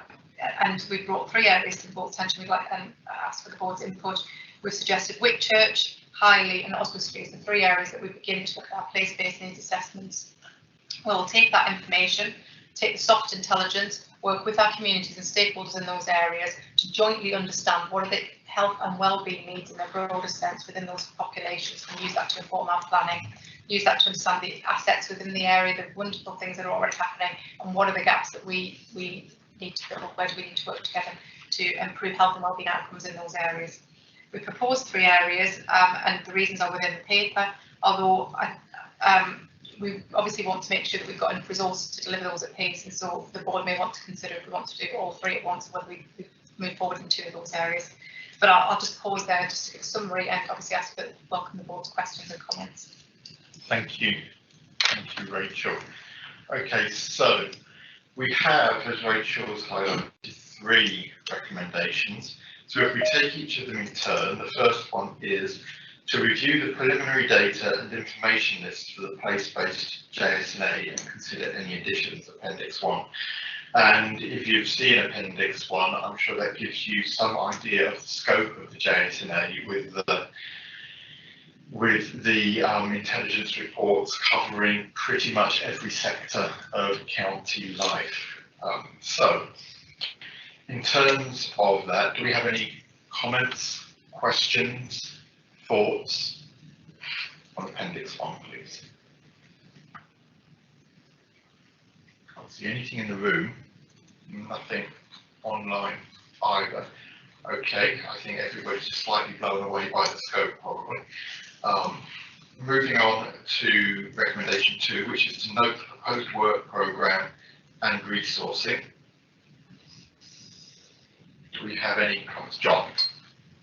If it's the appropriate moment, I was just going to comment on the place-based needs assessments and dividing the county's 18 place plans, and I think that's really positive because I'm sure those JSNA evaluations at that level, at community level, is so helpful in recognising there are differences in needs across the county and picking that information out through a community-based approach to inform the JSNA as a totality is really to be welcomed.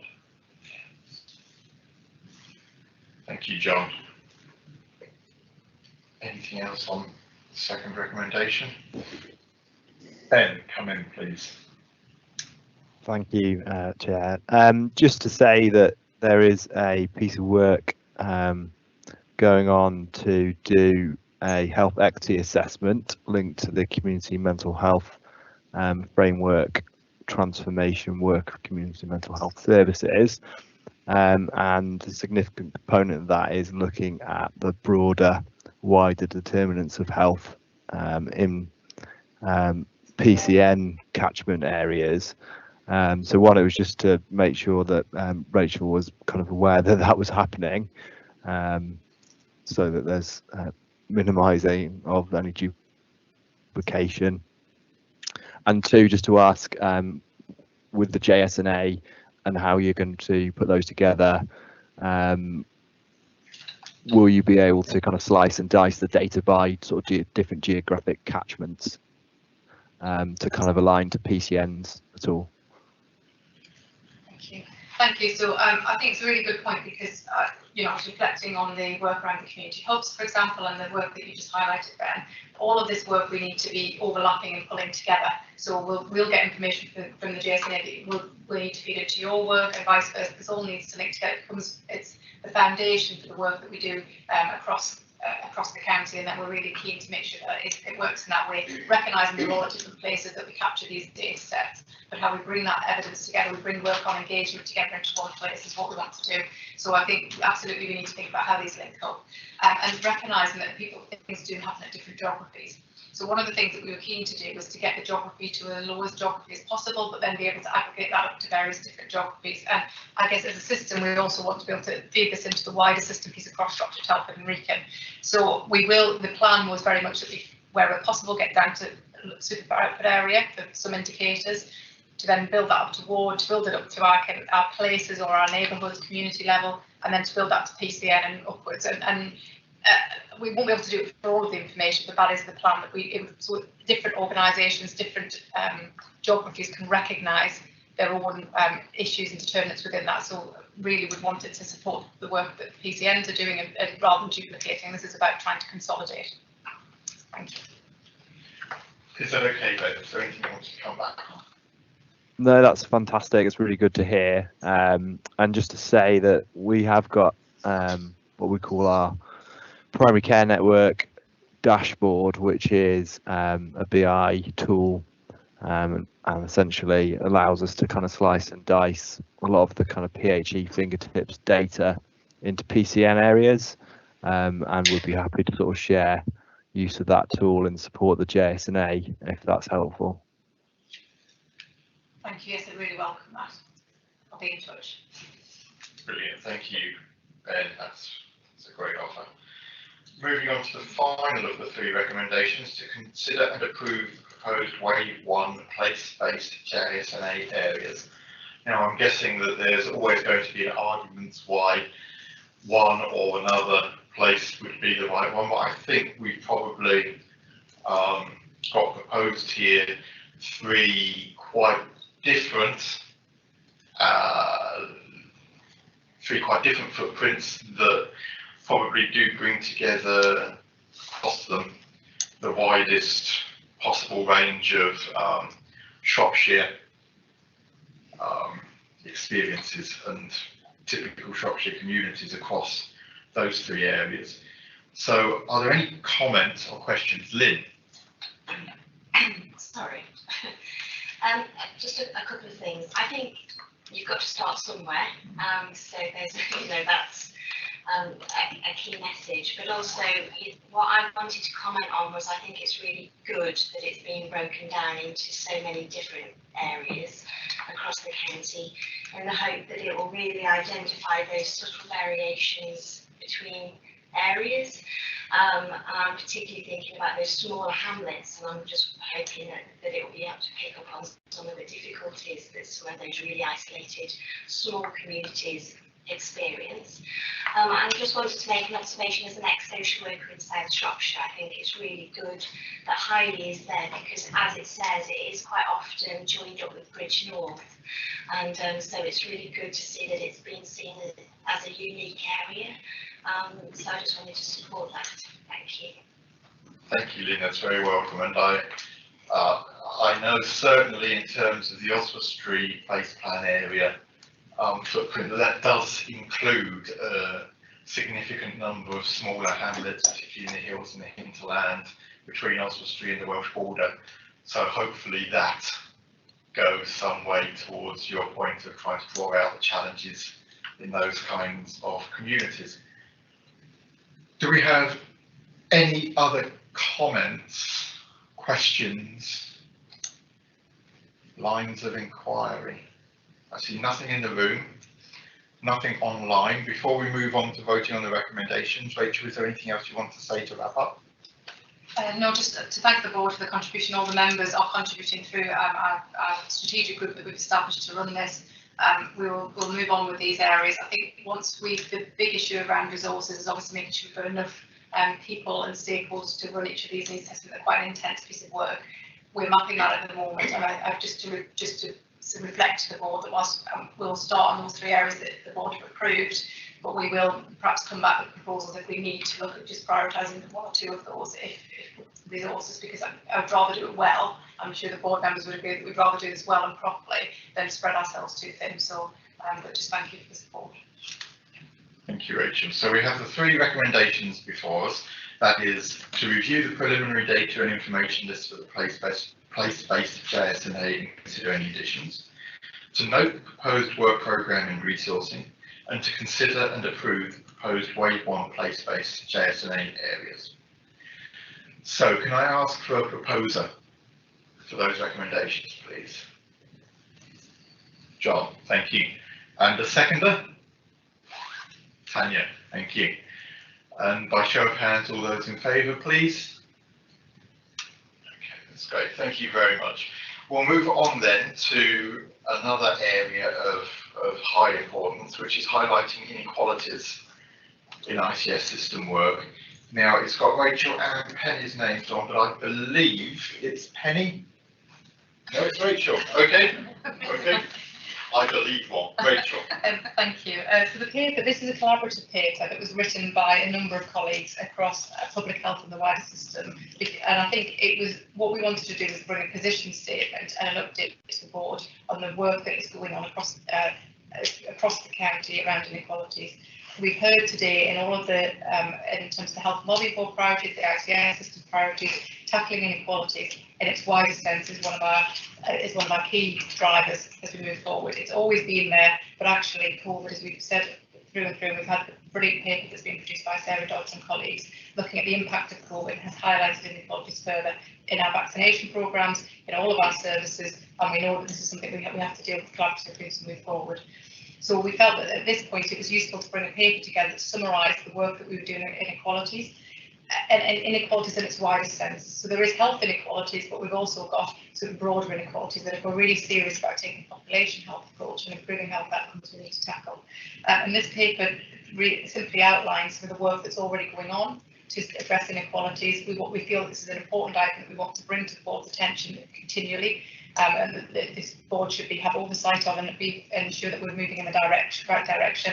And this will be delivered through obviously SHIP, the work that's going on through SHIP, our Healthy Lives and Prevention Board, which and other committees to make sure that all of these programmes are being delivered. So what you've got before you is an outline of some of the work that's going on in mental health, and again, just to reiterate, this is all ages. This is from birth right through to adults and end of life. Mental health. Complex need, we've got a huge issue around complex need and serious mental illness as well within Shropshire, so it highlights that work, the importance of lifestyles and prevention, and tackling those wider determinants of health. And really this is a position statement that starts to bring some of that work together and how all of these start to fit together in the work that we're doing, recognising there's more we need to do, but I think that was really just to bring that to the board at this time. And Penny, I don't know if you want to add anything to that. I think just wanted to say there's this report that the board might be interested in, and maybe we can send it, value brought it to our attention to begin with, but it's called Unequal Pandemic Fairer Recovery by the Health Foundation, and it's quite a good report that highlights the kind of range of issues around inequalities from health to the wider determinants. It really unpicks the kind of the element of, it highlights poor health and existing inequalities left parts of the UK vulnerable, and reports have come out about there have been greater deaths in certain parts of the country. And I suppose that the kind of, for us, that thinking needs to be around certain communities and certain parts of our county, which are often masked by the general affluence of the county, but actually doesn't mean that we haven't got some significant issues here. But I think also that opportunity for us to do something differently now. So through all our work, we should be really thinking in everything that we're developing, how is this addressing inequalities? How are we creating that shift?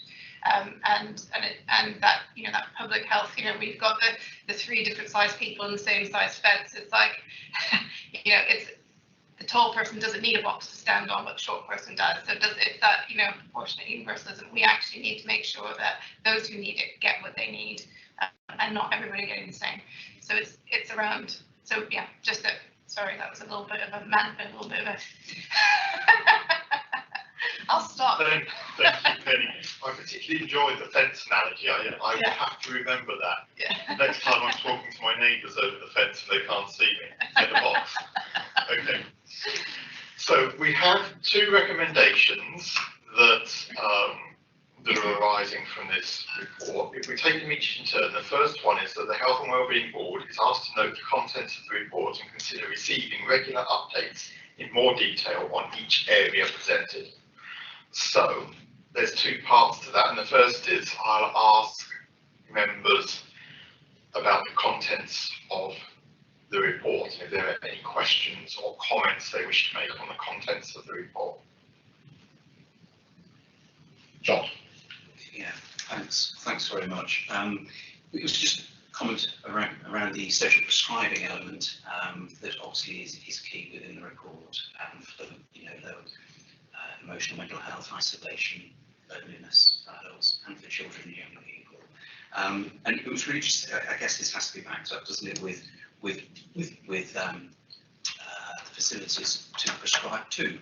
So whether that be, you know, social meeting opportunities or exercise facilities, or, you know, strong links with the VCSD, it was really just to highlight that if we, you know, can pick that out, because it is clearly a really key and important thing that I know we've been developing well. Yeah, absolutely. I mean, it's such a fundamental piece of the work that's been happening across Shropshire. I know many of us in the room are really passionate about social prescribing and tackling those wider terms of health. It's a great example of how we localise. It's a great example of how we have different services in different areas that match the needs of those communities. But absolutely, again, it comes back to that point that Nicola made early on about we need to invest in the voluntary sector. For example, you need things to prescribe into. It all works together as one system. It's not good enough just to get people to those services. First of all, we need to know what the services are. We need to know what the gaps are. We need to invest. So absolutely support that, and that's part of the work that we are committed to as prior to COVID, but also as a recovery from COVID, and there's conversations that are going on at the moment to make sure that we have that investment. But I think absolutely it's such an important piece of work. Thanks, Rachel. Penny. Yeah, just to add to that, absolutely, the voluntary sector, and as we've already mentioned, that infrastructure funding, but also the kind of delivery funding, but also work across with the PCNs. So there is work going on at the moment with PCNs to look at how we can broaden out that social prescribing offer. And obviously the part of social prescribing is referral into the voluntary sector, but it's also referral into and support for that motivational interviewing behaviour change for people with particular lifestyle issues as well. And I was on a PCM meeting yesterday in the north of the county, really interesting work that GP did with people with diabetes over the pandemic. So I had really intensive work with those who had had type 2 diabetes for some time, and how actually by individualised approaches with those people, their HbA1c, the measure of the blood glucose, with massively reduced. So to me, that just endorses the social prescribing approach, which is that individualised one-to-one support time for people who actually need that support. So really, we're really keen to keep our foot down on developing social prescribing and creating that personalised approach. Thank you. Thank you, Penny. Lynn, did I see your hand sneak Well, up? I sort of waved. I forgot what I was going to say, but anyway, I remembered, so it's all good. I just wanted to pick up on the work around the food insecurity project for the LGA and Health Foundation, because Healthwatch Shropshire were able to work with public health on this piece of work, and our engagement officer did that work to speak to people with lived experience. I just wanted to raise, obviously, the challenge for that was the fact that we couldn't do any face-to-face engagement at the moment, which is really key for Healthwatch. It's really important to prevent any digital inequality. But we were able to speak to 11 people with lived experience over the phone, which I think was really important. And I think one of the things that we certainly heard loud and clear from that piece of work is how mental health underpins almost everything. And so I completely support how increasingly it is being seen in every part of this system as being an important aspect of provision, but also consideration for people. And what we really heard from people was that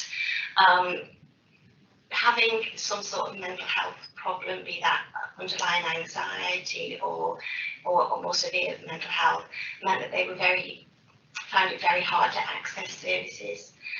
So I just wanted to raise that, but also that idea of digital inequality, and hopefully going forward we'll be able to do more face-to-face engagement around that issue.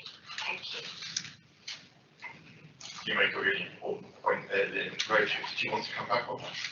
Is there anything you wanted to comment? No, I mean, I think just that's really, really important piece of work, and what we wanted to do is bring some of the work that is put onto the board's attention. It really highlights some of those inequalities that I think have been really hidden. So, you know, the fact that the range in, for example, the cost of the basket, the food basket, depending on where you live across the county, is phenomenal. And I think that is being very hidden in Shropshire previously. And if you start to think that through in terms of what people are eating, if you have some of, for example, weight or exercise, and as you said, mental health, again, underpins so much of what we're doing. So it's just the purpose, so just a thanks to Lynn for highlighting that, and that the paper really is trying to bring these elements together and just highlight that all the work that's going on. I think we need to get to more detail and bring more detailed updates to the board, and there's a lot more we need to do. But it's just a good conversation at the starting point. Thank you. Thank you, Rachel. I can't see anybody else wanting to comment on Tanya.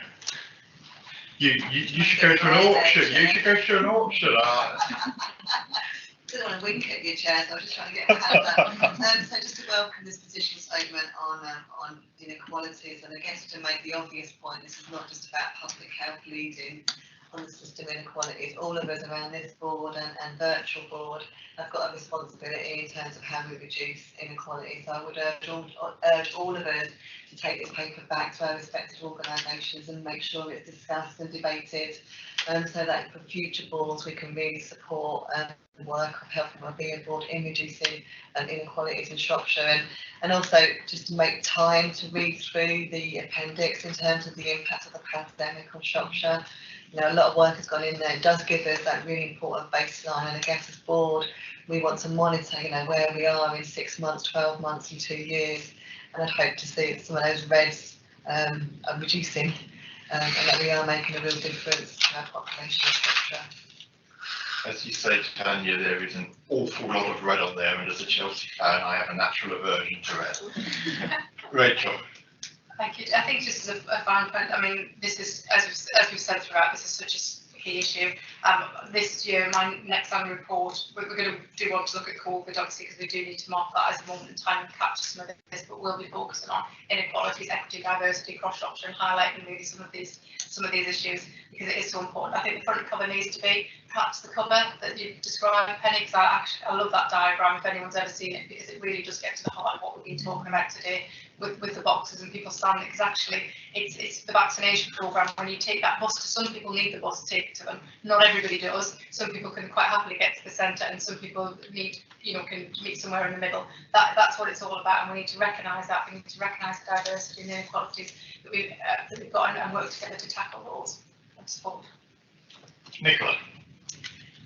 Can I just say, obviously, I think this is a great piece of work, but I just think when we're going forward with the outsourced service delivery models and things we're doing, we need to be careful we don't create a new inequality of those digitally excluded, because it certainly feels like that in some of the things that are happening at the moment. I think that your point is extremely well made, and I am looking forward to, in a couple of items' time, we have a discussion on exactly that subject in relation specifically to healthcare appointments. And I think it's a wider issue, but I'm very much looking forward to that report. But yes, you make a very, very good point there. In terms of the second half of the first recommendation, it's asking us to consider receiving regular updates.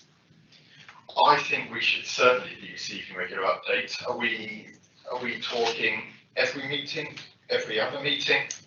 I'm looking to Rachel, to Penny, or to members of the board. Do you have thoughts? Rachel. I mean, I would suggest there's quite a lot, we'd like to start by getting to the detail of some of what's in each of these areas. So I would suggest that we do, it's such an important item that we do receive regular updates to each meeting. Okay, every meeting, Penny? I think every meeting, I mean, mental health is a massive one that we really, perhaps we should start with and really unpick, because we know that, as it says in the report, the kind of difference in life expectancy is 20 years for those with serious mental illness and those who don't in the county, and that picture has got worse over recent years, so I think it's something we need to address. Absolutely. So I think we're steering towards receiving written updates at every meeting for consideration. Moving on to the second recommendation, the Health and Wellbeing Board is asked to discuss the board's role in promoting the system work on population health and inequalities.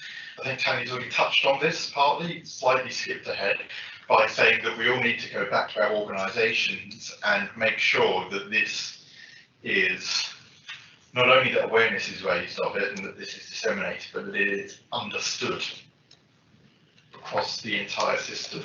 Tanya, do you want to come in? I was just going to say, to add to that, and a further challenge, to challenge ourselves in terms of what are we doing in each organisation to have an impact in reducing inequalities. It's not about just, yes, it's about raising it, it's about debating it, but actually for all of us now, what are we going to be doing differently to really make the impact?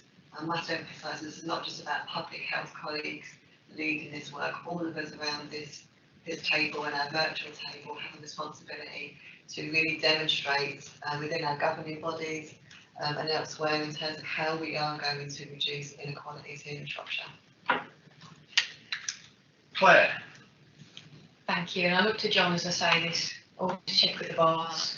I think it's important that we have that conversation with our governing body, and for me, I know we have a shelf life in terms of organisational form, but the people that we engage through that forum, I am sure will still be around in that system in some form or other as we move forward. So certainly if Rachel's happy and John doesn't shake his head, if we could pick up a conversation perhaps about how we develop a session, either through formal meeting, or I'm thinking more a development session, conversation, and an active discussion about how we contribute, that would be really welcomed.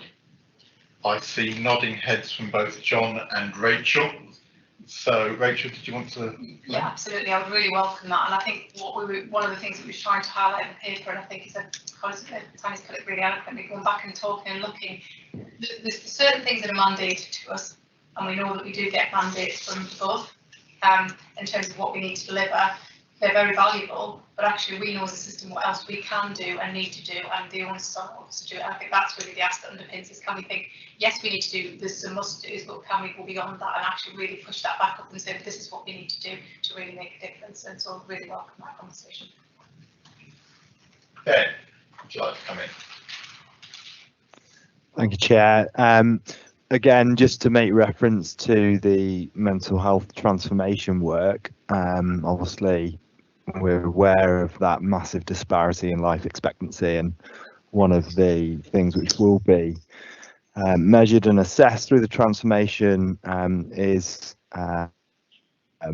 sort of health inequalities, and we are doing this health equity assessment. So just want to make sure that we're sharing that information again with you, Rachel and Gordon Gochain and your team, and hopefully, you know, through that transformation process, there can be that line of sight through this insight and data intelligence to changing services. So just to kind of make the point that work is happening, we just want to make sure you're really well connected and cited on that. And similarly, Health Watch, I'm unsure of whether you've been involved in those conversations, but perhaps that's something we need to pick up outside of this meeting. Lynn. Yes, we welcome that. Yeah. Excellent. So I think these are actions for everybody to take forward outside of this meeting. Okay, are there any other comments or questions on the board's role in promoting this work? I can't see anybody in the room, I can't see anything online, so if we move on to a vote on the recommendations, we have the recommendation to note the comments of the report and consider receiving regular updates, which we've agreed to receive updates to each meeting. and that the Health and Wellbeing Board is asked to discuss the board's role in promoting the system work on population health and inequalities. And I think that the way we do that has been covered in the debate. So I'm looking for a proposer for that, please.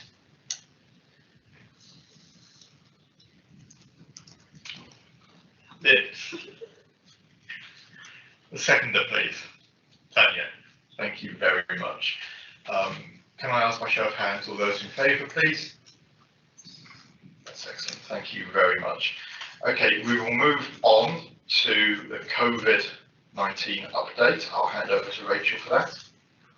Thank you, Chair. So we have circulated a paper a bit late in the day, which will be with the notes of the meeting, just to give an update. Obviously, we deliberately do that late in the day so you get the most up-to-date information.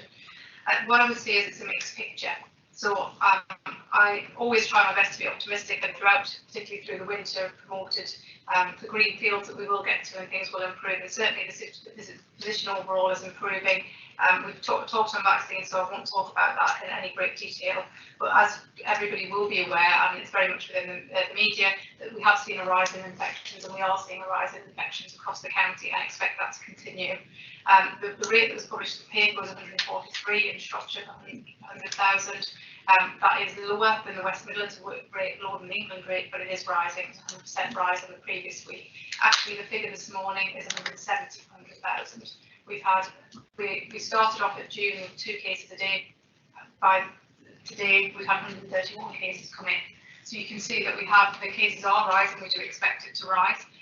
That is obviously offset against good news that we haven't seen that rise in hospital admissions at this time. Numbers are still low. 3 hospital admissions. We have fortunately seen a low number of deaths, so we have had 1 or 2 deaths over the last few weeks that have started to come in, but those numbers are low. However, what we do need to do is broaden out the data that we're looking at in terms of understanding, for example, the impact of long COVID on our population. And that is, as we're understanding more around long COVID, remembering this is still relatively new, COVID in terms of how we understand it. Recent reports are suggesting that as many as 23% of people are having impacts around long COVID, and they're not the people who end up in the hospital necessarily. They're people, younger people, and people in our population who have had COVID, perhaps had mild symptoms to begin with, but are suffering impacts in the much longer term, and again the impact that will have on our healthcare system. So it is very much a mixed picture. We have seen positivity rise. The great news in Shropshire is our testing rates are really high. That is really, really positive. Our infection rates and cases are rising. Predominantly it is in our younger population. Our average age is 27, and we have dealt with a larger number of outbreaks, as you'll see within the paper. We're managing 30 at the moment, and we've seen 30 in the last week. So we do have a number of outbreaks that are ongoing across the county. That's obviously offset against really good vaccination rates. We absolutely need to push to get those extra 50,000 people certainly getting their first dose and everybody getting their second dose. We do need to understand and monitor the impacts of long COVID on our population, and I try not to be the bearer of doom, especially on the morning after, the night before, if people, if in terms of the football, and I know there's certainly positive, but we do need to remember we have 57% of people who are vulnerable in Shropshire. We have 50,000 people who are not vaccinated, and we do have an issue that we need to be mindful of around long COVID, and our rates will still rise. So I guess my ask, and to finish this, is really that people do take up vaccination when it's offered. We work with people to get that vaccination to where people need it to get to, but please do take up that vaccination. And I'll start off early and say, as we come to flu season, we need to absolutely make sure people take up that flu vaccination. Please do test, and we have got support available if people need to isolate. As a council, we've got discretionary support that we can offer people to make sure people can isolate. You don't need to suffer and isolate, but please do. If you've got any symptoms, go and get a PCR test, and please keep testing, even if you've been vaccinated. It really helps us to identify cases. It helps us understand long COVID, helps us stop that on track. They may be more vulnerable. And as we move into a time, restrictions will be eased and are going to be eased. It's about risk minimisation. It's understanding your own risk. It's understanding what your risk is, but also the risk to other people. And really, we all know what to do. We know what to do about COVID. We know what to do ahead of flu and norovirus and everything else that's going to come to us this winter. Keep washing your hands. Wash them wherever you can. Sanitise if you can, but do keep washing your hands. Really consider the use of face masks, particularly in enclosed spaces. Keep that space, keep that ventilation, and we'll keep everybody safe. So that's where we are in. Thank you, Rachel. Yes, it's always alarming, and I think we're all probably a little bit scarred in terms of seeing case rates rising from the first two waves when they've been accompanied by rising hospitalisations and unfortunately death rates. But thankfully at the moment that doesn't seem to be bearing out, as we've heard, in terms of hospitalisations or deaths. Thankfully, we just remain hopeful that, as it appears, the vaccination programme has severely weakened the link between cases and hospitalisations. I would also endorse everything Rachel said about getting people vaccinated, and I'm sure there are members of the public and the press who are listening, and we would ask you to carry that message out into your communities and through your media to take up vaccination when it's offered, and to continue testing. It may appear quite daunting for some people. They haven't had to test before, but in reality, somebody who's now quite used to testing, who was equally daunted at the start, it really is little more than a tickle that you feel that quickly passes, but it is absolutely worth it. Do we have any questions for Rachel? I'm aware that a lot of you on here are probably part of the various other working groups and boards that may have seen these figures in other settings, but are there any questions for Rachel on the COVID update? Nicola? Could I just ask whether we know yet what the plans might be about flu/COVID vaccination rollout to supplementary ones?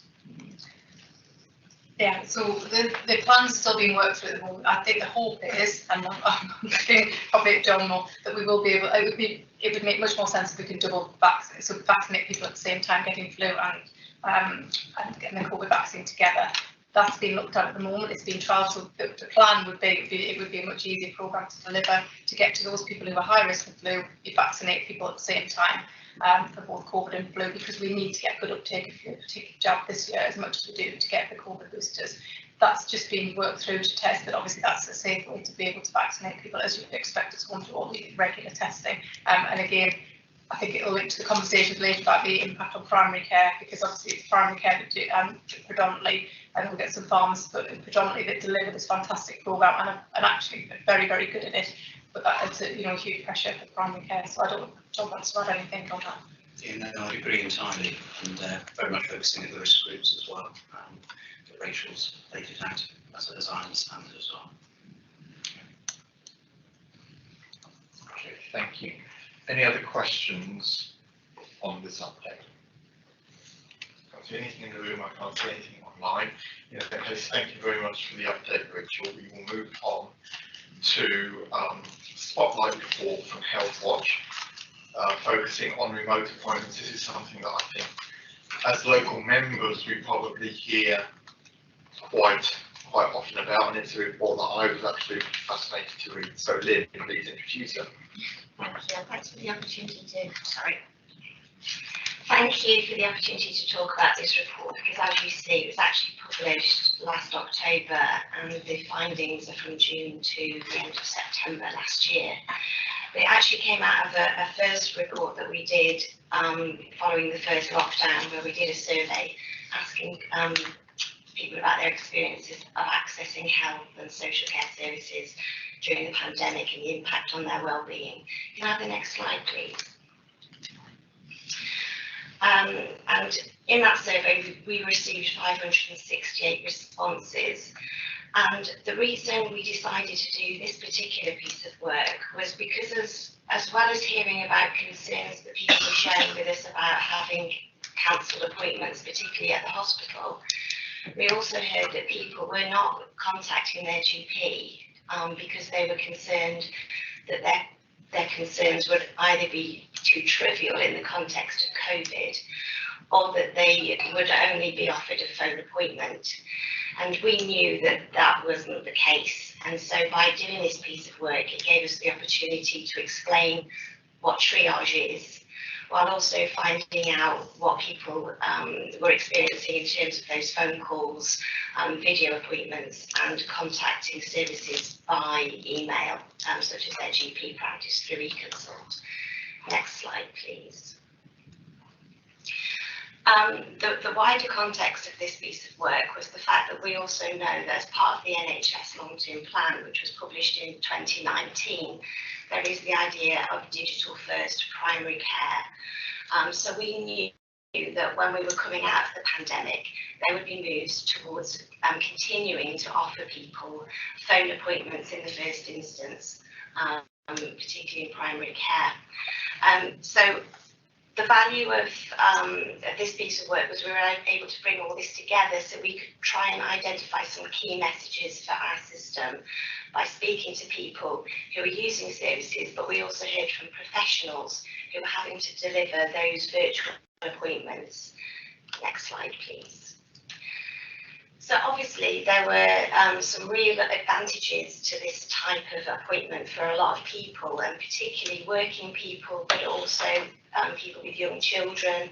They talked to us about how convenient it was to have a phone appointment with a GP first rather than having to go into a practice, and that meant potentially avoiding a long journey, and it was certainly less time consuming if you were taking out travel time.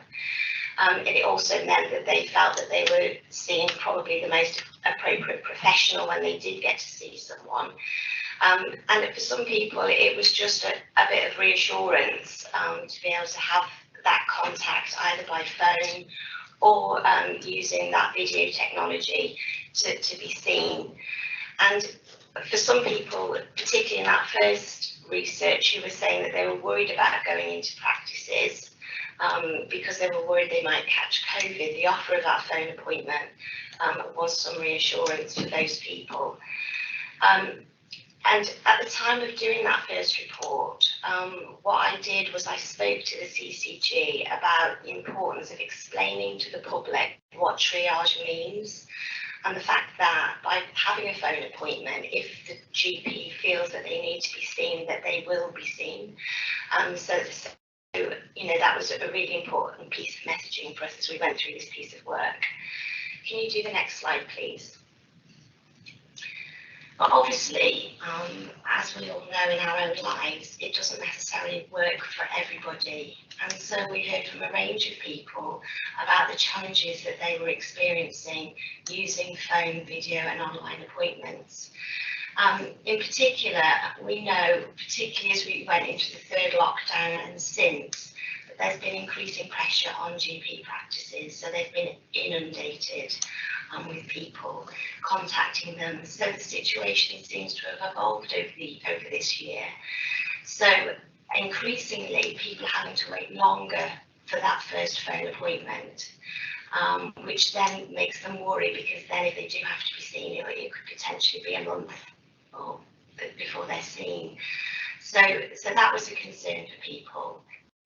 There was also people who talked to us about feeling that the receptionists were gatekeepers and they were preventing them from being seen, and that they weren't appropriately trained to make a decision about how quickly they would be seen or if they needed to be seen urgently. And also a concern that they might not understand particularly mental health problems from people who were contacting them and who were concerned and anxious. Then there was the people who were very worried about having to talk about their condition over the phone because they were either embarrassed or didn't feel confident in describing that condition. They didn't feel they had the language to describe how they felt, and they felt much more confident if they were face to face with someone who could look at them and see if they looked ill, but also make a decision about whether or not they needed to have a physical examination, for example. And then we also highlighted the issue around confidentiality, because if you're talking to someone by phone, you don't know who else is in the room. And so one of the things that I did when I published this report was I shared it with the Safeguarding Partnership Board, because I felt it was important to point out that some people are very vulnerable in their own homes and may not be able to have an honest conversation there, and the advantage of going into practice is they might be more likely to disclose a concern about their personal circumstances. We also heard the particular technical challenges for people with hearing impairments, and that included staff who had hearing impairments who were having to use Zoom, for example, to speak to their clients, and how difficult that was making that communication. But also we heard from people with learning disabilities and autism who had very specific communication needs. And some of them were really interested in the idea of a video consultation, but they didn't understand how to use their technology to make that happen. And we also heard from people with other communication support needs, so people with confusion or dementia. And that goes on to the next point about carers, who felt that they were concerned that their family member needed their support to have an appropriate consultation, and they weren't able to have that input over the phone in particular, because the professional was more focused on speaking to the person themselves rather than the carer, and they felt that information had been missed in that consultation. And that was particularly around people with mental health conditions, people with eating disorders who they felt they were concerned weren't being completely honest in the calls. So, for example, we heard from a couple of people who were caring for someone with an eating disorder who'd been told that they needed to weigh themselves regularly and just share their weight with the person who they were talking to. And they were concerned that they may not be completely honest about that, partly because of their condition. And then, of course, there is the access to technology itself, which highlights to me affordability, because as Health Watch, we often hear from people who particularly are trying to access the GP, who might be waiting for some time in a queue in order to get through. But if you're on a pay-as-you-go mobile, as soon as that answer machine picks up, as soon as you're in that queue, your money is going down. And so people who, if they can no longer go into a practice to make an appointment, there's a danger that they're not making that appointment at all. And then obviously we heard from older people, such as the quote in the corner from the lady who was over 90, who, you know, she contacted us, you know, so she obviously has the technology, but she just didn't feel that she had all the technology she needed to make the most out of the consultation, because she was asked to take a photograph of her. It was that she could then share with the GP, which she wasn't able to do without her family's help. So then it raises the question about those people who don't have that family support to use that technology as well. So if you go on to the next slide, please. So we made a couple of recommendations. One, it was to remind the system to explain what is meant by triage, and assure people that they will receive a face-to-face appointment. One of the issues that was raised with us was actually raised by Age UK, and that was the question at the time about whether or not housebound people were getting home visits. We weren't able to capture that information in this report, but we are still interested to hear how widespread an issue that is, or if it's an issue at all. I know that, for example, my GP practice has done home visits during the pandemic. The other thing it was an opportunity to do was to raise the NHS Accessible Information Standard, which came out in 2016. We did a series of visits to GP practices in 2018 regarding this, and I know that there is still work to be done around this. But it also applies to social care services, even though it's called the NHS Accessible Information Standard, and it's supported by all the equality legislation about making sure that people with communication needs are supported to communicate in the most appropriate way for them. And for some people that is verbal, or it is by email or by letter, and so there is that requirement. It was also about trying to encourage there to be champions really within the system who could support people to make use of this software, and particularly eConsult and the NHS app, just showing people how to use it, because there are people out there who are really keen to use it but don't know where to start. And from the information we got from professionals, they were sharing that sometimes they were struggling to really feel that they were making the most of these appointments, and that the public were saying that they weren't sure that all the professionals had the skills needed to make sure that they were making the most of that appointment as well. So we also referenced the Health Watch England guidance on getting the most out of virtual and healthcare experience, and the link to that is at the bottom of that slide. Thank you. Thank you, Lynn. That was really important to hear, and I think that those issues, from what I hear, those issues haven't gone away. If anything, they've been magnified since last October. So I'm pleased we've finally been able to get this report to the board. Before you carry on, can I just add as well, my concern, and I have emailed people across the system about this, is that when we come out of the restrictions as the population see it, I think there will be an expectation that they can access services in the way they did before the pandemic. And that will include walking into GP practices and walking into hospitals.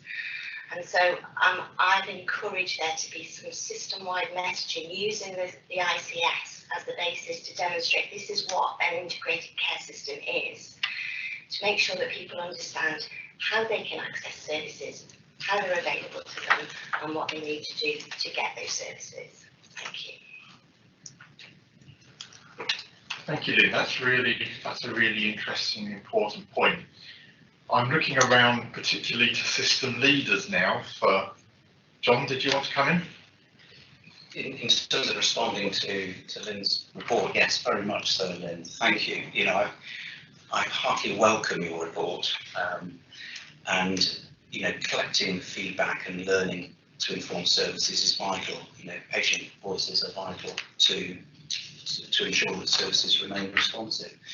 And I note that your report does cover both primary and secondary care, and you have the 61 respondents over a 12-week survey. I wasn't sure whether that was the total cohort of responses you had, yeah, it's just worth remembering the context of this to some extent. In early 2020, you know, there was a national response, a rapid need to change the method and delivery of consultations, and a rapid move to telephone triage and other virtual means of consultations, as you highlighted. And to remember, why was this done? You know, it's very much in the spirit of protecting patients, minimising the risk of COVID-19 being transferred between patients and healthcare staff, and also to reduce deaths and maintain a service. And Lynn's already explained how the impact of loss of face-to-face contact impacted Healthwatch itself. And you know, the challenge really was to deliver safer methods for patient consultations that were required, as COVID-19, as we know, is often asymptomatic. And yes, face-to-face appointments did still occur, but in smaller numbers and after fully considering all the risks. But Lynn, what your report highlights is that one size doesn't fit all, really. That, you know, it highlights the particular difficulties for certain groups in using telephone and digital technology, and particularly you've highlighted the elderly, those with hearing impairment, patients with dementia, those with anxiety, mental health difficulties, and including autistic spectrum disorder. And yes, we are at a different stage of the pandemic now, and I agree with you that we do still need to remain very vigilant in keeping patients as safe as possible. Face-to-face appointments never stopped, and in fact in April this year the majority of appointments in primary care were delivered face-to-face. You asked in particular whether home visits had still carried on, and yes, they have. And again in April of this year, they were almost at the same level, close to the same level as they were in April 2019. So home visiting, I can assure you, does still very much take place. And these appointments were delivered by that same cohort to the workforce that have been delivering the vaccination programs. Rachel's highlighted, you know, many in primary care have been involved in that. But I do welcome this report. You know, it's got clear recommendations to be responsive to individuals, to ensure communication needs and preferences are known and documented and accounted for, to facilitate face-to-face appointments when required. And I also welcome the positive messages that you've included here, that, you know, those that appreciated the technology from reduction in travel, you know, the environmental benefits that that brings, the reduction in anxiety and reassurance for those that appreciated the telephone consultation method, and also the avoidance of contracting COVID or other infected illnesses that your respondents highlighted, and the convenience of some of these other methods of delivering consultations. And you're right, you know, within the NHS long-term plan, there was always an intention to increase the use of technology for the benefits of patients. But I doubt anyone foresaw the need to roll this out so rapidly and at such a scale. So I'd sort of like to say that, you know, now is our opportunity to capture the positives from this, but also to learn how all parts of our society can best benefit without causing increases in inequality of access to our services. So yeah, thanks, Lynn. Lynn, you want to come back? I was just going to say thank you, John. I mean, we certainly appreciate the pressure that has been on the whole system throughout the pandemic, and we've heard about the pressures that have been placed on GPs, and that those pressures are increasing. So yes, there are clear advantages to some of these ways of working that we hope that will continue. But as John says, it is about making it that more personalised approach so that it meets everyone's needs. Thank you. So thank you, Chair. So yeah, welcome to the report, Lynn. Thank you very much. And I guess it's a question to Edna if she's in the room still, in terms of ICS comms and just making sure we're really clear to our population that we are open, and this is how to make contact. And the reason why, I guess, there is a triage type call with the GP. And I think, in fairness to our population, we've perhaps not been as clear as we could have been. So I think it's a call out from Health and Wellbeing Board to our ICS comms lead, just to kind of reiterating from this board in terms of those really clear and simple messages. And from a social care perspective, we've absolutely been open for business throughout the last 15 months and have continued to do both face-to-face contacts, home visits, as well as telephone appointments, and offer that wide range of choice. And interestingly, for our carers have actually preferred at times to have that telephone conversation rather than go to one of the hub appointments face to face because of the challenges of being a carer at times. But thank you, Lynn. It's a really important report for us to reflect on and learn from. But I think the important point for this board today is just to make sure we are being clear and simple moving forward about what those messages are and about how our population can access both health and social care from now on. Thank you. Thank you. Tanya Penny. Yeah, just very quickly, I think I thought the report was really good, so thank you then. But also I suppose, and I'm just a little bit nervous with all my bosses in the room, just that actually it should feed into our general understanding of our population and what we're trying to do around that kind of involvement and understanding, as Healthwatch does time and time again, support that involvement. But actually we need to make sure that we are kind of listening to all of this, so when we're, as a local authority, perhaps going down a digital route, actually that this report can feed into from the beginning our thoughts on that. Or if the ICS is taking a particular digital route, again that report can come front and centre and think, okay, these are the groups we need to think about, and just make sure that we do embed that kind of involvement, and we can use involvement from just a range of places from the outset, so we don't have to start from scratch with everything. That's what I'm saying with that. Yeah, thanks. Thank you, Penny. Rachel. Thank you. Penny, I mean, you've just made the point that I think I was going to make, actually. I mean, it's a really good report. I think there's a lot for us all to take away from this report.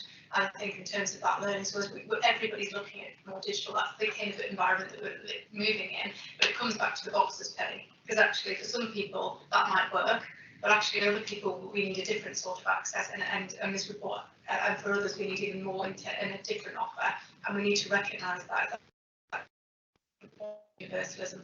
So I think there's something for us all to take away, but I absolutely agree that we need to communicate this, and we need to communicate the reality of where we've been and what's happened, because I think there is as you said, Lynn, at times there was a perception sometimes that we haven't seen some of the sort. Whilst some areas are everybody's very aware and have been very visual.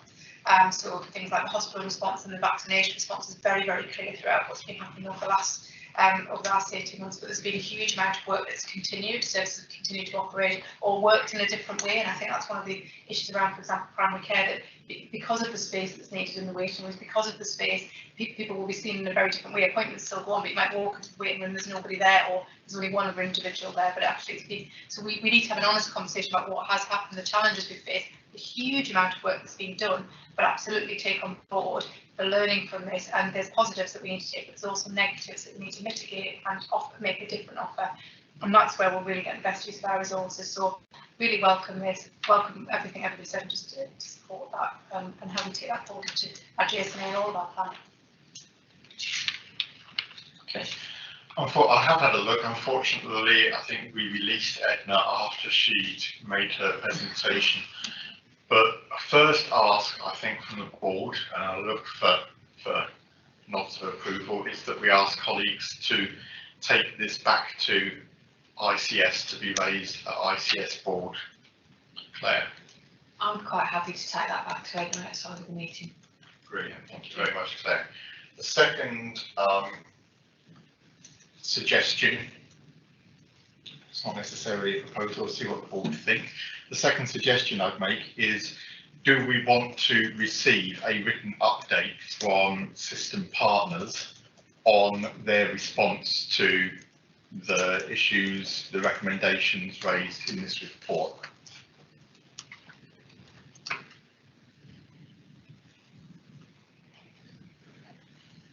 That's entirely reasonable. Sean? I think that's entirely reasonable. Okay. You happy with that, Lynn? Very happy. That'd be great. Thanks. Okay. In that case, then, as we are asking something, which is asking for a written report back, I think we should probably at least go through the motions tonight. But I'll move that from the chair. Can I ask for a second of that, please?